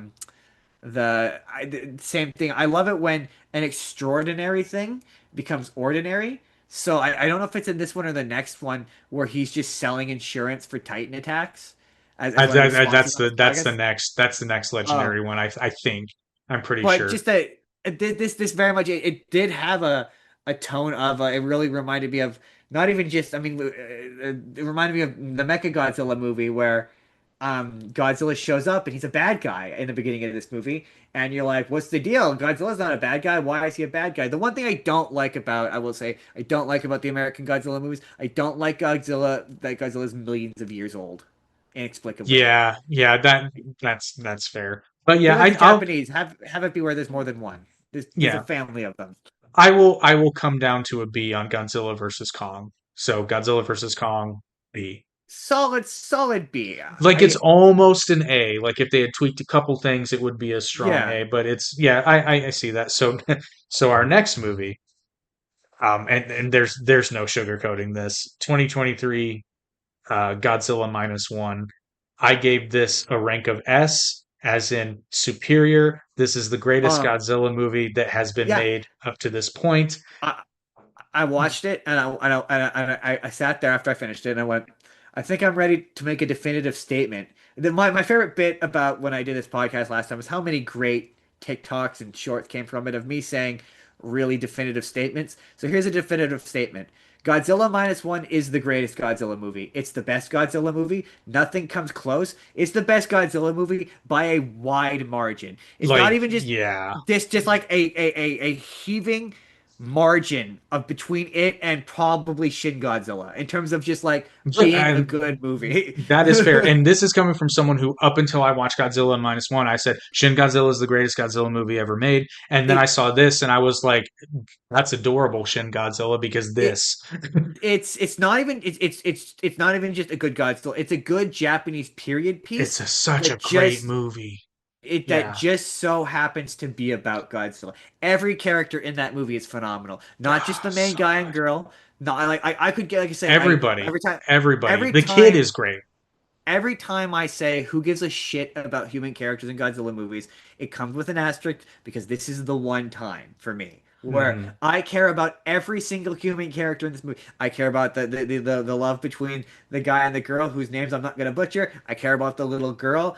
I cry when he pulls the ejection seat. I care about Oh. Doc and his plan succeeding. And I the care about kid, you care about and not the little kid, but the kid who's on the boat with them, and he shows up with the yeah, when tugboats he at the end. when they're like, Oh, we're not taking you, and he's like, you have to take me, and they're walking away, like, and their like hearts are broken, like, no, we're doing this for the future of Japan. And I think just having it take place immediately after World War II is so much more effective. I think it's a better movie than the original. it I is. think it It is. is. I Having won't it be dispute that. having Um, it be immediately after World War II is so much more effective than having it be in the 50s. I It agree. I agree. it just is. It Yep, I just agree. is. So I just have some highlights. It's like the best human story in the entire franchise by far. Oh, Godzilla is terrifying again. The moment where he shoots the beam, and then it's Shikishima. Is it Noriko? Starts with an N. When yeah, she yeah, she goes pushes, flying. no, but she pushes him Oh, out of the way, and then she goes flying. And then that moment where it starts the black rain, which happened after the nuclear fallout, and he just screamed. There's so many, like that guy deserves an Oscar because he delivers so in every scene good. he's in. That blood curdling scream. And this movie captures a feeling that I love about the first season of Attack on Titan, which is just he reaches a point of pure hopelessness that just gives way to rage because there's nothing else left. And I it's love that. so good. So I love the guy who puts in the ejection seat. It's like live. I love it. It as a statement of like yeah, it's one of those ones that yeah you have to be like Japanese culture is just different. So like you're like yeah man when you're I'm sitting here as a Canadian and you as an American being like yeah man them winning World War II was not good, but like you recognize that to a civilian, to a person on the ground, to an individual soldier, that doesn't matter. They don't care about the politics. Like the politics of this is decided by guys in boardrooms who have nothing to lose. Like I love that. Like um everything you love about Shin Godzilla, I love about this movie because it's simple. Godzilla never gets overly complicated. He doesn't devolve into a thing shooting lasers everywhere. He's got the one fire blast, and it's fucking scary. And like the That's right. sound design when he winds up to it is like every time it happens, you're like I think I said this when I reviewed this, where I was like, moments that are supposed to be cool in a Godzilla movie are heart wrenching. When he winds up to do a laser blast, you're like, this is going to be devastating. Or like when he walks through a building and you see him, like I think at one point you see him take out a dog, but it never gets to the level of cartoonishness that the Yeah. Heisei era gets to, where he's a bad guy, but he's obviously enjoying being a bad guy. Like he's enjoying it. In this, he's just a wall of nature. There's no like he's just an animal. There's no reasoning behind why he's doing this. There's no motivation. Like he's not trying to get nuclear energy or get nuclear whatever. He's just a thing. He's just an obstacle. That is nasty and awful and evil. And yeah, oh, it's so good. Like I say, all of the performances are good. All of the Did you performances are good. did you watch Godzilla minus one minus color? I watched it in color. It popped up the in color after I'd already watched it. Popped up in color. I know you recommended it. I just can't. I'm not a big black and white guy to begin with. I'm not And either, but here's the reason, and this isn't just for you, it's for you too. I went back to the theater to watch Godzilla minus one minus color, and there are shots that you don't realize are direct homages to the first one until you see them in black and white. I don't know which version I like better. interesting. I don't know. I'm not a black and white guy. I've never really, but maybe yeah, I love that movie so much. Any excuse to watch it is just it is so good. I got halfway through it and I was like I'm ready to call it. No Godzilla movie is as good as this. No God. No, there's no. Even the like he like that's why I want to see him. I want Godzilla minus zero. Hate the title. I want Godzilla minus zero. hate it. I want him to do a Godzilla fights a monster movie. I So think they will, but you have, I'm afraid we're gonna get a Godzilla raids again with Godzilla minus zero. but I look, I would be okay with that. Like if he did a remake of Godzilla raids again and it was Anguirus, and that's just I just the idea of something that is supposed to be cool being upsetting and having the two monsters just fight each other and people just getting decimated in the middle. Yep, I have full faith because another note I have is they did that with $15 million. It like yeah, it looks better than some of the American ones do. And like it it is the best looking Godzilla has ever looked. It's the best CGI and man in a multiple weeks of multiple CGI Godzillas. It is the best CGI Godzilla and it's a good design. It's just a good Godzilla design. I cannot stress to. It won an Oscar for a reason. So Godzilla minus one comes in with a rank of S for superior. It's the best one, bar none. And Bar unfortunately, none. we have one more piece of slop that we have to address, which particularly after Godzilla minus one, it was like I'm in the theater saying, "What the fuck am I doing here?" We have 2024's Godzilla X Kong: The New Empire, which I gave a D only because there are some elements of this movie that I like, but this Oh, movie is crap. we might fight on this one, man, because This I'm movie's crap. It's so it's a crap. solid it's a solid B for me because A this is B? solid B, baby. This is I mean I A felt too high, but this is solid quality Showa era Godzilla. This is Such crap. every fight is clean. Every fight is beautiful looking. It is Godzilla is a perfect. He is Hulk Hogan all the way. I He's love the also transgender. I love the bit. I love the bit where he throws, where he Kong like lures him out, and he goes to full bore like tackle him, and he's like, no. I love that bit. And I guess it's because I watched so much of of humans. Like just the first, because I will say the first time I watched, it, I remember being like the extended periods where it's just Monkey Town being kind of dull. But like now I'm like, okay, yeah, the again the Showa era Godzilla movies would just get out of the way and let the monsters be the monsters. And I'm like, I appreciate that. That having been said, okay, you know what? Maybe not a B. Okay, I'm thinking the same. I will meet you at a C, but there are so many I will elements in this movie that I just I fucking will hate. The I will come down glove, to a C. the glove just being there, which we know is to sell toys, and it's so clumsily added in, and it's so stupid. I had some The villain is so weak. Like it's so I so bad. that would I will say this was the period where I was like I was like legendary like number one Toho, you're helping them make this movie, license them some characters, license me a character I actually know. What the fuck?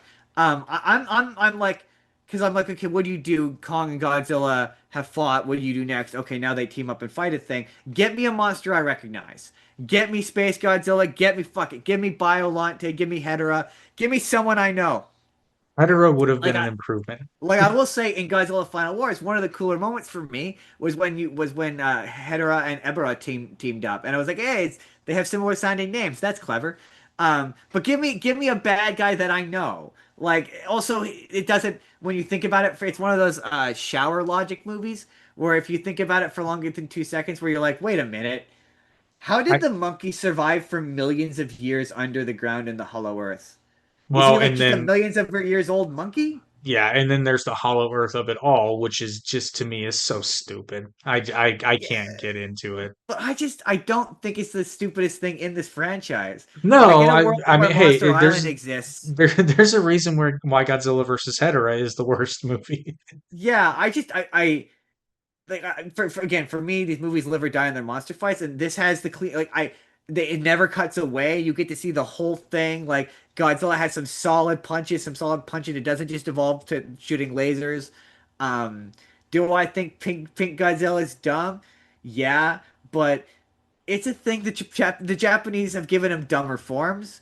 I do wish they'd given him a cooler form. It definitely does feel like they went, well, we gave Godzilla Pink Godzilla. What do we give Kong? Like, they prefer the last movie kind of has that too, where they're like, where the movie goes, well, Godzilla's got the laser breath. What do we give Kong? Let's give him an axe, I guess. So That's fair. That's fair. So it does kind of do that as well. Um, I did think it was funny that Millie Bobby Brown and Kyle Chandler do not come back for this one. Oh Um, darn. oh darn, we're definitely missing those guys. They were not this missed. one, this one is one of those ones where the human characters are definitely like, where's Godzilla? Like it's very much in service of asking what's going on with Godzilla.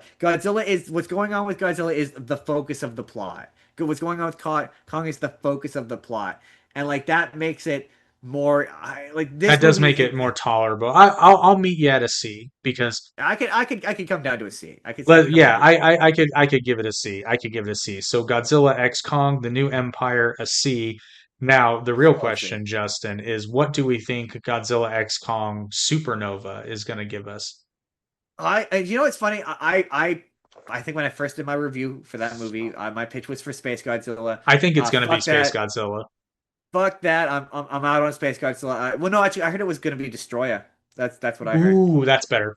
I'm like, you know what? No, Destroyer. Destroyer's way. But I want a full. I want it to start off as the little guys. I want to come Yeah, together yeah, as the big guys. the full The whole thing. shebang and the whole shebang. I also kind of want him to kill Kong. But I don't also like I don't think that will happen, but I think it would make it more Godzilla. interesting. I want him to kill one of them. That's for sure. Well, these movies have always made a more of a move to be more focused on Kong because Kong's the American character, and they I think they own the rights to him. They don't have to work with Toho as much. But yeah, I initially was like Space Godzilla because just conceptually, it's Godzilla, but he's from space is way more interesting. But that movie was terrible, and but also I kind of want them to bring back Mechagodzilla. Like the version of Mechagodzilla that we saw in the last one always felt to me like he was the first form, and then we were gonna get him back in the next one. He was gonna look more like a traditional Mechagodzilla. So I'd also be okay with Mechagodzilla coming back. That could be interesting. I honestly I have no idea. I I read hope that somewhere that it was Destroyer. That's what I I'd be I'm cool. I'd be cool with Destroya. totally okay with Destroyer. A full American version of Destroyer. But also, apparently, Adam Wingard's not coming back for the next one, which also interests me. Hmm. Not that I don't like Adam Wingard, but we've seen what his vision of the Yeah, yeah, future but is. we might get a different take. But more importantly, viewers, first of all, thank you for sticking to the end of this long drawn out episode, which we are the problems for a reason. But if you haven't already, Yeah. please like, share, and subscribe, and join us all the time, and subscribe to the Spur of the Moment podcast. And most importantly, for this particular video, let me know in the comments what your favorite Godzilla movie is and what your least favorite Godzilla movie is, because I think we'll have some interesting takes.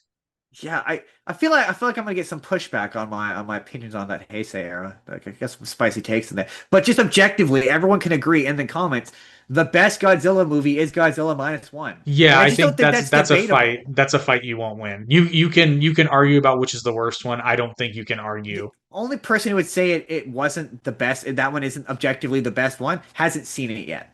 That's fair. But we will let you all go now because you've stuck around long enough and we You made it to appreciate the it. end, guys. Yeah, good job. Hit that subscribe button and Do leave a that. like.